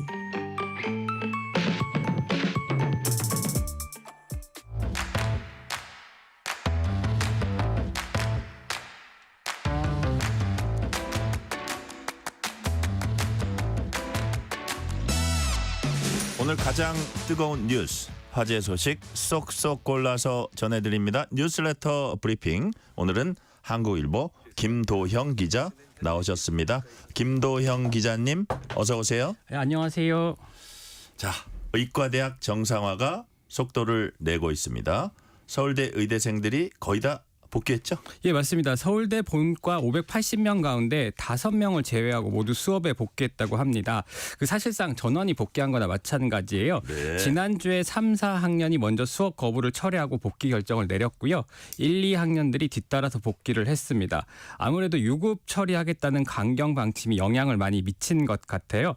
출석 일수 미달로 인한 유급 예정 통보서를 어제부터 이제 발송할 예정이었는데 유급을 피하기 위해서 학생 대다수가 수업에 참여한 것으로 보입니다. 서울대 의대 본과 3, 4학년은 의정 갈등 대응 TF 활동도 중단을 하기로 했어요. 네. 이 TF는 원래 40곳의 의대 학생들이 학년별로 만든 모임인데 동맹휴학 등 단체 활동에 구심점 역할을 했던 곳이기도 합니다. 그리고 연세대도 어제 본과 4학년 48명에게 유급 예정 통보서를 보냈습니다. 재적생이 한 38% 정도 되는 규모예요. 네. 연세대 같은 경우에는 어제부터 이제 출석 일수 미달로 인한 F 학점 처리 기준일이에요. 그래서 학칙에 따라 한 과목이라도 F를 맞으면 유급이 됩니다. 고려대 같은 경우에도 이번 주가 유급 기준일입니다. 네. 자, 예과 과정 학생들 그리고 본과 1학년, 2학년생들에 비해서 3학년, 4학년 학생들 복귀 움직임이 활발하다고 합니다. 예, 본과 3, 4학년의 경우에는 수업 대부분이 임상 실습이라고 해요. 그래가지고 전국 의대 상당수가 이번 주부터 대학병원 내 실습을 시작을 합니다. 근데 전체 실습의 4분의 1 혹은 3분의 1을 빠질 경우 성적과 상관없이 유급이 돼요. 실습에 불참을 해서 유급이 되면은 의사 면허 자격 시험인 국가고시에도 응할 수가 없게 됩니다. 다만 여전히 같은 집단의 비판을 의식해서 복귀하지 않는 경우가 많다고 합니다. 연세대 의대생들의 경우 최근 복학 의사를 밝혔다가 네. 온라인에 명단이 유출돼서 학교 선배랑 동료들에게 공격받은 적이 있고 이 때문에 다른 학교보다 수업 복귀를 망설이고 있는 것 같다라는 언급도 있었습니다. 그렇군요. 자, 그렇지만 이번 주가 의과대학 정상화의 분수령이 될 거다 이런 이제 관측이 나오고 있어요. 서울대와 연세대, 고려대 의과대학 상황이 다른 의대에 미친 영향도 사실 적지 않을 것 같아요. 예, 맞습니다. 대학가에서는 서울대 그리고 고려대, 연세대 의대생이 먼저 수업에 복귀를 하면 다른 의대로도 복귀 움직임이 이어질 것으로 기대를 하고 있습니다. 교육부 관계자는 교등교육법에 따라 한국의학교육평가원의 의학교육평가 인증을 위한 임상실습 기간 52주를 채우지 못하면 의사국시를 치를 수가 없다. 그래서 네. 본과 3, 4학년 위주로 복귀 움직임이 있다라고 설명을 했습니다. 그리고 본과생들이 복귀하면은 예과생들도 따라서 복귀할 거라는 관측도 많습니다. 예. 서울의 한 사립대 총장은 그나마 본과생 복귀가 늘고 있어 아직 복귀 여부를 정하지 못한 예과생들도 상당히 영향을 받을 것으로 보인다면서 예. 이번 주 안에 모든 의대 수업 정상화 여부가 가려질 것이라고 얘기했습니다. 그리고 지역 의대에서도 정상화 움직임이 보이는데요. 그렇군요. 전북대 의대의 경우에는 본과생을 중심으로 이제 대면 실습이 원활하게 진행이 되고 있고요. 4학년생들이 지난주부터 수업에 참여하면서 1, 3학년에도 이 같은 분위기가 확산되고 있다고 합니다. 가톨릭 의대 등 다른 대학들도 네네. 대면, 비대면 수업을 병행해서 계속 진행을 하고 있습니다. 의협 같은 경우에 오늘 정부에 논의 테이블을 마련해 달라고 요청을 했어요. 예. 브리핑을 했는데 의료 정상화는 차기 정부가 들어서기 전에 현 정부가 해결해야 하는 과제라며 정부와 국회에 의료 정상화를 위한 의료계의 제안을 논의할 수 있는 장을 마련해 달라고 요청을 했습니다. 또 한국의학교육협의회는 어제 정부와 각 정당의 대표들에게 의대 학사 정상화를 위한 협조 요청 공문을 발송했습니다. 내용을 좀 보면요. 학생들이 등록을 해서 제적에 처해지는 상황을 막았는데 학생 복귀와 수업 참여는 학교마다 큰 차이가 있다. 그래서 의대 학사 정상화를 위해 이번 주 중에 2026학년도 의대 모집 인원을 3,058명으로 확정해서 발표해달라고 요청했습니다. 그렇군요. 자, 주제를 좀 바꿔볼게요. 이번에는 국제 소식입니다. 트럼프 미국 대통령이 자신의 생일에 맞춰서 대규모 군사 퍼레이드를 계획하고 있는 것 아니냐, 이런 얘기가 나오고 있다고 합니다. 이거 왜 그런 얘기가 나오죠? 일단은 오는 6월 14일이 미국 육군 창설 250주년 기념일이에요. 아, 그래요? 거기에 맞춰서 트럼프 행정부가 워싱턴 DC에서 대규모 군사 퍼레이드를 계획 중이라는 보도가 나왔는데 그렇군요. 공교롭게도 같은 날이 트럼프 대통령의 생일입니다. 이걸 보도한 미국의 의회 전문 매체 더힐의 내용을 좀 보면요. 어쨌든 미국 육군 창설 기념이라고 트럼프 생일이 같은 날이네요. 예, 맞습니다. 6월 14일. 예, 맞습니다. 네네. 그런데 이 재밌는 게 더힐의 보도를 보면요. 트럼프 행정부가 대통령의 79번째 생일을 기념하기 위해 6월 14일 워싱턴 DC 거리를 통과하는 군사 퍼레이드를 계획하고 있다라고 표현을 했고요. 이 퍼레이드는 또한 육군의 창설 250주년 기념 행사이기도 하다라고 표현을 했어요. 그러니까 트럼프 대통령의 생일을 기념하기 위한 것을 먼저 얘기하고 그다음에 네. 이제 육군 창설 기념일을 뒤에 얘기한 거예요. 트럼프 대통령 생일 기념에 더 방점을 찍은 겁니다. 그러니까 이게 이제 뭐 우리가 조금 자세히 더 봐야겠지만 본래부터 워싱턴 시내를 이렇게 행진하는 거였는지 네. 아니면 요번에 특별히 하는 거였는지 네. 그거는 나중에 한번 또 확인을 해보도록 하고, 관련해서 이제 질문 하나 더 드려볼게요. 트럼프 대통령은 과거에 대규모 군사 행진에 대한 관심을 이제 각별히 드러낸 적이 있거든요. 그래서 또 그런 얘기가 나오는 측면도 있지 않나, 또 이런 얘기도 있어요? 예, 맞습니다. 그 일기 재임 시절부터 그 군사 퍼레이드에 대한 관심을 좀 나타냈어요. 예, 예. 한 예로 2018년 프랑스 파리를 방문한 이후에 프랑스 혁명 기념일에 군사 퍼레이드와 같은 행사를 추진하라고 국방부에 지시를 했었습니다. 아, 그랬군요. 근데 당시 예산만 9,200만 달러가 필요해서 취소가 됐습니다. 9,200만 달러요? 예. 와, 이거 어마어마한 돈인데? 예. 예. 그 당시 민주당 원내대표였던 딕 더빈 상원 의원은 대통령을 기쁘게 하기 위한 환상적인 돈 낭비라고 지적을 했고요. 아, 비난이군요. 예, 또 현재 트럼프 대통령의 최측근인 린지 그레이엄 상원 의원도 당시에는 네. 소비에트 스타일의 군사력 과시라고 비판을 했었습니다. 말씀드린 것처럼 여러 가지 비판들이 나오는데 워싱턴 DC에 탱크 같은 중장비가 행진을 하게 되면은 도로를 훼손하고 비용이 좀 크게 들 거라는 이유가 많이 나와요. 네. 또 6월 14일까지 한 10주 정도밖에 안 남았잖아요. 그래서 준비할 시간도 빠듯하다고 합니다. 시사주간지 뉴스위크의 표현이 재미있는데 일부 비평가들이 트럼프 대통령을 북한, 김정은 등 독재 정권에 빗대기도 했다고 합니다. 독재 정권에서나 볼 수 있는 과장된 군사 퍼레이드라는 겁니다. 그러니까요. 뭐 트럼프 대통령이 자기 김정은하고 친하다고 이런 얘기를 최근에도 좀 하던데. 네. 자, 지금 말씀하신 중에 워싱턴 DC에 탱크 같은 중장비가 행진하면 도로를 훼손하고 비용이 많이 들 거다 이런 얘기 하셨는데 이게 늘상 매주년에 하던 건 아니었지 않느냐 이런 그런 것 느낌이 좀 같습니다. 들어요. 예. 자, 주제 또 바꿔봅니다. 마지막 주제입니다. 자, 얼마 전 대전에서 살인 사건이 일어났습니다. 조사 결과 피의자가 과거에도 동종범죄 경력이 있었죠. 예, 그 대전지법이 어제 살인 혐의를 받는 65세 A 씨에 대해서 도주 우려 등의 이유로 구속영장을 발부를 했습니다. 네. A 씨는 지난 4일에 대전 중구에 있는 60대 지인 B 씨의 자택에서 그를 살해한 혐의를 받고 있습니다. 두 사람은 범죄자들의 사회 복귀를 돕는 갱생 보호기관에서 만난 사이인데요. 네. A 씨는 B 씨가 자신을 무시한다는 생각에 살해를 했고 범행을 저지른 다음 날 경찰에 사람을 죽여 집에 가둬놨다고 신고를 해서 체포가 됐습니다. 근데 이게 출소한 지 9개월밖에 안 된 상태예요. 그래요. 예.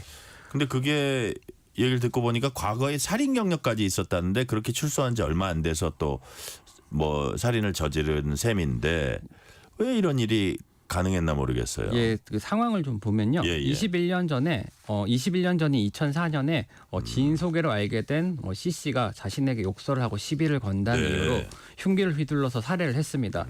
1심에서 징역 20년이 나왔고 항소심에서 징역 15년이 확정돼서 복역을 했어요. 예. 그리고 나서 또 2022년에도 특수상해 혐의로 복역을 했습니다. 지인이 돈을 빌려달라고 했는데 이걸 거절하면서 다툼이 생기자 흉기로 상해를 가했던 거예요. 당시 검찰이 살인미수 혐의를 적용해서 기소를 했었는데 1심 재판부가 살인의 고의가 증거만으로는 인정되지 않는다면서 특수상해 혐의에 대해서만 징역 2년을 선고했습니다. 이번 사건 같은 경우에는 이 사건을 저지르고 출소한 지 9개월 만에 저지른 거예요. 그랬군요. 그렇다면 이번 사건이 주는 교훈 뭐라고 보세요? 강력 범죄자들의 재범 가능성에 대해서 좀 사회가 경각심을 가질 필요가 있지 않을까라고 생각이 듭니다. 네. 과거 자료를 좀 찾아봤는데요. 네네. 강력 범죄의 검거 인원 대비 재범률이 2020년의 경우에 약 46.9%나 된다고 합니다. 특히 숫자로 따지면 20만 명이 넘어가요. 그리고 소폭으로 점점점 증가하는 추세인데요. 경찰의 범죄 예방 대책이나 사회 안전망을 재점검해볼 필요가 있다는 지적이 나옵니다. 네, 여기까지 듣겠습니다. 지금까지 한국일보 김도형 기자였습니다. 말씀 감사합니다. 감사합니다.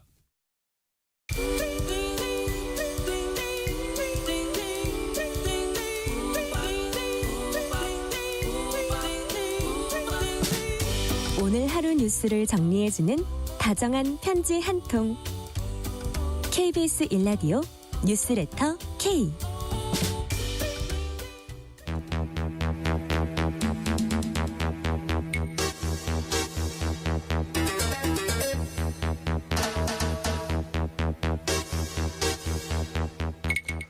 배상훈 프로파일러와 함께 범죄 이면까지 알아보는 시간 베프의 범죄 도시입니다. 오늘도 배상훈 프로파일러 나오셨습니다. 배상훈 프로파일러님 어서 오세요. 안녕하세요. 많은 분들의 공분을 샀던 일입니다. 최근 대구의 한 대학병원 간호사가 신생아를 조롱하고 학대하는 듯한 게시물을 SNS에 올렸습니다. 결국 경찰이 압수수색에 들어갔어요. 프로파일러님 보셨을 텐데 이거 어떤 사건이었어요? 네, 지난달 28일 날 대구 카톨릭대병원에 그 간호사 아마 신생아 중구 그 병동에 있는 병실에 있는 걸 같습니다. 이제 거기 자신의 배에 사진을 올려갖고 보통 뭐 분노장 올라오는 중에 아마 분노 조절 장애를 약칭한 것 같습니다. 네. 근데 낙상마렵다라고 하는 얘기를 써서 낙상마렵다. 네, 예, 그 의미가 이제 뒤에 말씀드리겠지만은 아주 부적절한 거고 네. 이런 것을 올려놨는데 그것이 일파만파 이제 문제가 되자 병원장이 사실은 공식으로 사과하는 그런 일이 벌어진 건데 그래서 앞서 말씀하신 것처럼 압수수색까지 들어갔고, 네. 근데 이제 자세한 상황은 아직 수사 중인 상태인데. 그 조금 더 확대해야 될 부분이 있는 것 같다는 생각도 듭니다. 그러니까요. 지금 낙상 마렵다 말씀하셨는데 마렵다는 거는 어떤 생리적 욕구나 그런 거를 해소하고 싶고 뭘 하고 싶다 이런 뜻으로 해석이 되는데 네. 낙상 마렵다 그러면 정확하게 무슨 뜻이에요? 그러니까 낙상과 마렵다를 붙인 건데 이제 크라임 슬랭이죠. 말하자면 이런 크라임 슬랭이 SNS상에 많이 있습니다. 그래요. 그러니까 주체와 객체가 바뀌는 형태로서 마렵다라는 것은 사실은 어떤 소극적인 어떤 것이 아니라 아주 긴급하게 뭘 해야 되는 상황이지만은 아주 크게 뭔가를 하고 싶다고 하는 걸로 의다가 벽해왔고 자기가 하고 싶은 어떤 그게 범죄든 뭐든 그 욕구가 아주 큰 거네요. 예, 이게 말하자면 이거죠. 말하자면 살인 마렵다, 살인하고 싶다 이런 그런 그런 느낌입니다. 예. 낙상이라는 것은 보통 운신을 못하는 어르신이라든가 신생아들이 침대에서 떨어지고 크게 다치는 것 예. 그런 형태를 일종의 비유적으로 의미하는 겁니다. 낙상이라는 뜻은 그런 의미를 가지고 있습니다. 낙상이라는 게 밑으로 떨어지는 거잖아요. 예, 예. 그러니까 밑으로 떨어뜨리고 싶다 예, 그런 예. 뜻이에요. 그 욕구에 그러니까 막 엄청나게 이렇게 예. 가득 차 있는 거네요. 예, 그 얘기를 말하는 거죠. 듣고 보니까 약간 섬뜩한데요. 섬뜩하죠. 그죠? 예, 예. 자, 그렇다면 이런 게시글만 올린 겁니까? 아니면 보시기에 실제로 학대를 한 걸로 보입니까? 보통 이런 경우는 예. SNS상에 경쟁이 있어야 되는 거고 혼자서 하긴 쉽지 않고요. 그래요. 그리고 실제로 이런 것이 서로 간에 반복되는 상황에서 게시글만 올리는 것이 아니라 서로 경쟁적으로 무엇을 했을 가능성이 다른 사례로 봐서 많이 존재를 합니다. 아, 그래요? 외국의 사례는 주로 실제도 하는 실제 실행하는 경우도 종종 나타납니다. 그게 어떤 혼자서 하는 게 아니라 카페 같은 데서 서로 경쟁적으로 그런 거를 인터넷 할 수 카페 있다는 거예요? 예, 그래서 서로 고무시키는 거죠. 이런 범죄 그 자체입니다. 그게 그것 때문에 하는 거죠. 야, 그러니까 그냥 혼자서 숨어서 하는 게 아니라 이렇게 왜 드러냈을까 이거 참 이상하다 이랬는데 그게 서로 이런 행동을 하는 사실 범죄 행위인데 이런 거를 하는 사람들끼리 경쟁하듯이 나 이랬어 너 이랬어. 경쟁이 붙은 겁니다. 경쟁이 붙어버리니까 감각이 사라져 버리는 겁니다. 그러니까 다른 사람이 볼 거라는 생각을 아예 못 하는 거죠. 죄의식이나 볼 거라는 창피함이나 내가 이런 건 감춰야 되겠거나 이런 게 약간 우리가 그 무의식 그러니까 의식이 없어지는 거예요. 의식이 없어지고 그들 사이에서 제일 누가 되려고 하는 것. 이런 범죄가 이런 SNS상의 노출 범죄랑 똑같은 나타납니다. 아, 그래요? 그게 이제 우리나라는 사실은 이것이 뭐 초기 단계지만은 외국의 이런 형태의 집단들은 여러 존재합니다. 그래서 그게 말하자면은 요양원 어르신, 뭐 장의사, 간병인, 마취과 수술 의사, 신생아 병동의 간호사 대체 이렇게 나타나는 분 이들 모두가 그렇다는 거 아닌데 거기서 많이 나타납니다. 아, 그렇군요. 본인을 통제하지 못하는 그 대상을 마음대로 하는. 그러니까요. 야, 그러면 이게 경쟁이라는 거는 강도를 언제라도 높일 수 있다는 얘기인데 역치가 사라져 버립니다. 그러니까요.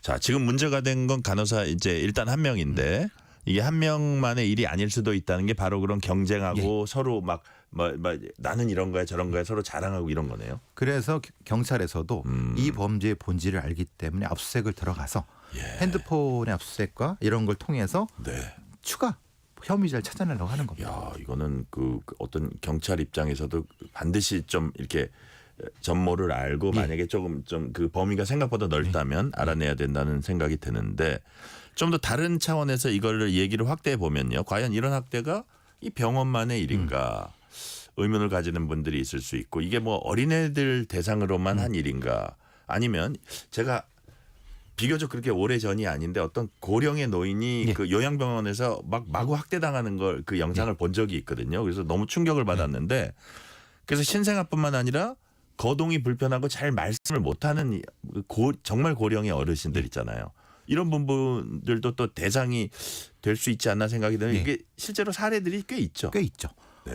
우리는 요양병원 시스템이 도입된 지 얼마 안 됐습니다. 네네. 근데 그 도입된 외국 같은 경우는 요양병원의 소위 관리사 아니면 보호사들이 마음대로 자기가 원하는 대로 그냥 마치 그 마리오네트 인형을 움직이듯이 하는 경우가 존재합니다.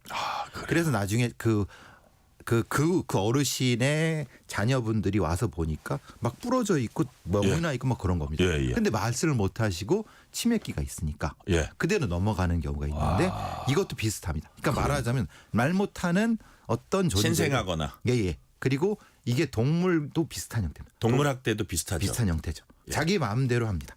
자, 그랬을 때 제가 지금 기억이 나요. 우리 배상욱 프로파일러님이 동물 학대 우리가 그때 다룰 때 이 심리가 뭡니까 했더니 뭐라고 그러셨는지 아세요? 저한테 말을 못 하잖아요. 이랬거든요. 그게 내 머릿속에 표현을 못 하니까 표현을 못 하니까 마음대로 할 수 있다고 생각하는 일종의 우월감. 그래서 이런 종류의 어떤 범죄 분류를 전체를 메디컬 머더라고 합니다.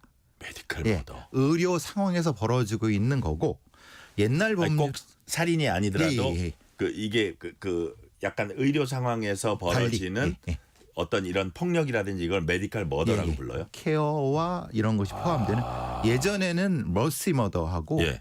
히어로 머더를 같이 봤습니다. 네네. 머시 머더라는 건 소위 자비살인인데 자비살인 같은 경우 이런 겁니다. 이제 신체가 마비돼 갖고 사지가 예. 마비됐으니까 내가 선택해 줄게. 죽여 줄게. 이런 형태로 하는 의료인들이나 의료 관련자들을 그렇게 많이 하고요. 예.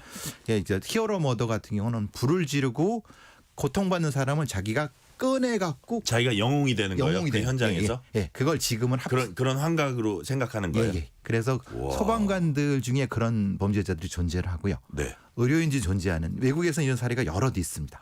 그래서 그래요? 뭐 말하자면 죽음의 천사가 수백 명을 마취제도 살해했다는 또 이런 거거든요. 그거 전체가 스스로를 통제하지 못하는 사람을 스스로 통제하도록 강제하면서 내가 신적인 권위를 가졌다고 착각하는 망상적 착각을 하는 거기서 범죄가 나오는군요. 예, 그게 그렇게 분류를 합니다. 야, 근데 지금 말씀해 주신 걸 보니까 신생학대, 아주 고령의 노인 학대, 거동을 못하고 말도 잘 하기 힘든, 그 다음에 동물학대, 이거에 공통점을 이제 말씀해 주신 거고. 지적장애인 학대도 똑같습니다. 그러니까요. 지적장애인 학대까지도 그렇고. 그렇다면 아동학대 같은 건 범죄 유형으론 어떻게 분류가 돼요, 이게? 이게 학대라고 하지만은 실제로는 이제 그 결과가 머더로 나타나기 때문에 머더로 분리를 하지만은 네. 보통의 일반적인 괴롭힘, 학대의 범죄에 들어갑니다. 그래서 아까 말씀드린 그 부분에 대한 분류를 좀 해드렸고요. 네. 기본적으로 이 바로 죽이거나 그러지 않고 오랫동안 괴롭힙니다. 아, 그래요? 예. 왜냐하면 거기서 이제 쾌감을 느끼나요? 예. 그 긴장감이라든가 그 쾌감을 오랫동안 지시하려고 하는, 그래서 대부분의 경우 사이코패스라든가 예. 소시오패스의 경우가 훨씬 많습니다. 그런 존재들이. 그러니까 그 범죄가 심지어는 수십 년에 걸쳐서 있을 수도 있고. 예. 그렇죠? 그러고 아주 심한 경우는 예. 죽은 시신에 대해서 이렇게 하는 경우도 있습니다. 시신. 예. 시신도 옆에다 놓고 계속 학대하는 거예요. 그래서 작년 말에 인천에서 벌어졌던 어떤 그 사람의 범죄가 시신을 대한 범죄입니다. 아, 그래요. 그것도 사실 적발을 해냈는데 그게 수십 년 동안 이어져 왔는데 네. 무슨 문제가 있냐면 그걸 밝혀낼 방법이 없었습니다. 왜냐하면 그걸 CCTV도 없었고 예. 확인할 방법이 없었기 때문에, 그리고 이미 그랬군요. 화장을 해버렸기 때문에 증거가 없었고 이런 경우들이 나타납니다. 자, 아까 이제 우리가 아동학대, 뭐 동물학대, 노인학대, 뭐 이런 것들, 또 하나가 뭐라 그랬죠? 그 비슷한 게 네. 노인학대, 아동학대, 동물학대, 지적장애인 학대. 그리고 좀 나가면 군대 내에서의 후임학대. 아, 후임학대. 예. 군대 내에서 괴롭힘. 자기 말을 절대적으로 믿는 선임이라든가 네. 장교가 아주 훈련 단계에서 군대에서의 위계를 이용해서 하는 그런 것도 포함이 됩니다. 근데 이거를 조금 이제 나눈다 그럴까요? 이게 예를 들어서 학교나 군대, 직장에서는 기본적으로 우리가 좀 이렇게 의사소통을 하는 과정에서 그게 어떤 일방적으로 관계가 너무 힘이 한쪽에 치우쳐서 이렇게 힘의 불균형으로 이렇게 학대를 하는데, 지금 우리가 지금 얘기한 거는 한쪽이 한쪽을 거의 의사소통 없이 일방적으로 그 차이가 또 있는 거네요. 확실히 있는 거죠. 그러니까 절대적인 차이와 상대적인 차이의 사이에 분류가 또 존재를 합니다. 아, 그렇군요. 그 차이는 메디컬 머더와 넌 메디컬 머더의 사이에 존재합니다. 그러니까요. 그게 분류가 될 수 있습니다. 그래요. 요번에 그 간호사가 SNS에 올린 거는 안 올렸으면 아무도 몰랐을 텐데, 이제 경쟁 심리에서 비슷한 사람들의 경쟁 심리에서 올렸다고 우리가 이제 추론을 할 수 있고. 자, 그렇다면 꼭 이번 경우뿐만 아니라 범죄자들이 자신의 범죄를 저지른 걸 이제 과시할 수도 있습니다. 예를 들어서 범죄 현장에 종종 범죄자들이 흔적을 남기고 싶어하는, 이건 모를 거야 하면서 이런 심리도 비슷한 건가요? 그걸 이제 범죄 용어로 디스플레이라고 합니다. 전시라는 공식 용어가 있습니다. 옛날에 어렸을 때 뭐 범인은 반드시 현장에 나타난다. 뭐 그런 나타나고 디스플레이를 확인하고자 합니다. 아, 확인하고자. 그 디스플레이란 표현이 정확히 그 범죄학 용어에 들어가는 디스플레이란 거지. 표현이요. 그게 이제 말하자면 거기에 가서 뭘 확인하고 싶고 어떤 현장을 자기 마음대로 통제하고 싶은 욕구가 있는 거죠. 총기 난사 사건도 마찬가지, 조승희 사건에서도 특정한 동영상을 찍어서 내가 뭘 한다는 걸 얘기를 하고 싶고, 그리고 범죄 현장을 이렇게 비틀고 싶어서 자기 하려고 하는 거. 특히 방화범 같은 경우는 아예 예. 아예 그 방화의 모양 자체를 그렇게 하려고 하거나 이런 것들이 대부분 그런 형태의 그러니까 이것은 기본적으로 낮은 자존감을 가지고 있는 범죄자들이 네. 범죄 현장의 통제를 통해서 스스로 무엇인가가 됐다고 하는 착각적 망상을 가지려고 하는 심리 때문에 나타나는 겁니다. 그 부분을 자기가 지배한다. 예. 그게 시체에 나타나는 거면 우리가 말하는 시그니처가 되는 거고요. 네. 시체 바깥에 있는 거는 디스플레이가 되는 겁니다. 아, 시그너처 디스플레이. 자, SNS가 발달하면서 이런 경향이 늘어난 걸까요? 아니면 원래 있었는데 SNS로 인해서 사람들이 더 많이 보고 더 많이 알게 된 걸까요? SNS가 촉발시켰다고 봅니다. 촉발시킨 측면이 왜냐하면 있어요. 보여줄 수 있는 수단이 많아진 거죠. 네. 그러니까 예전에는 그 현장밖에 못 보였는데 그것이 무한 복제되면서 네.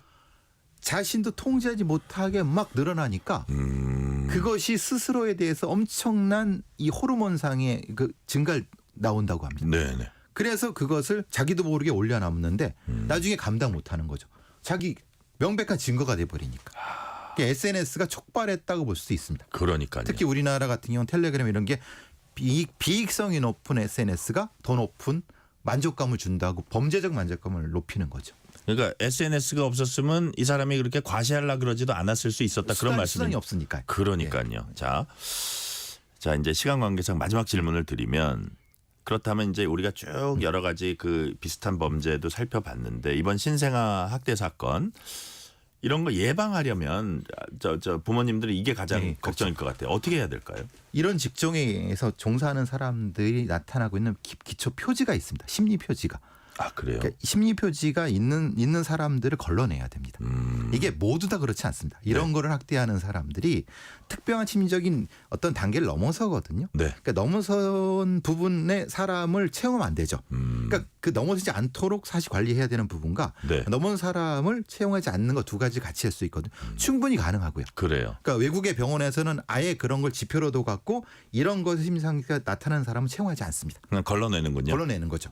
특히 자기 말을 못하는 신생아, 노인 이런 어르신들에 대한 병동이라는 데서는 절대적으로 지켜야 되는 겁니다. 그렇군요. 돈이 더 든다 하더라도. 그런 것을 엄밀하게 따져서 그 지표 조사를 해가지고 걸러내는 일이 반드시 필요하다는 말씀까지 오늘은 듣겠습니다. 자, 지금까지 배상훈 프로파일러였습니다. 말씀 감사합니다. 감사합니다. 오늘 뉴스레터 K는 여기까지입니다. 치킨 쿠폰 당첨자 명단은 뉴스레터 K 홈페이지 확인해 주시고요. 끝곡으로는 글로리아 게이너의 나는 살아남을 거야. I will survive 듣겠습니다. 오늘도 함께해 주신 청취자 여러분 진심으로 감사드립니다. 지금까지 뉴스레터 K 전종철입니다.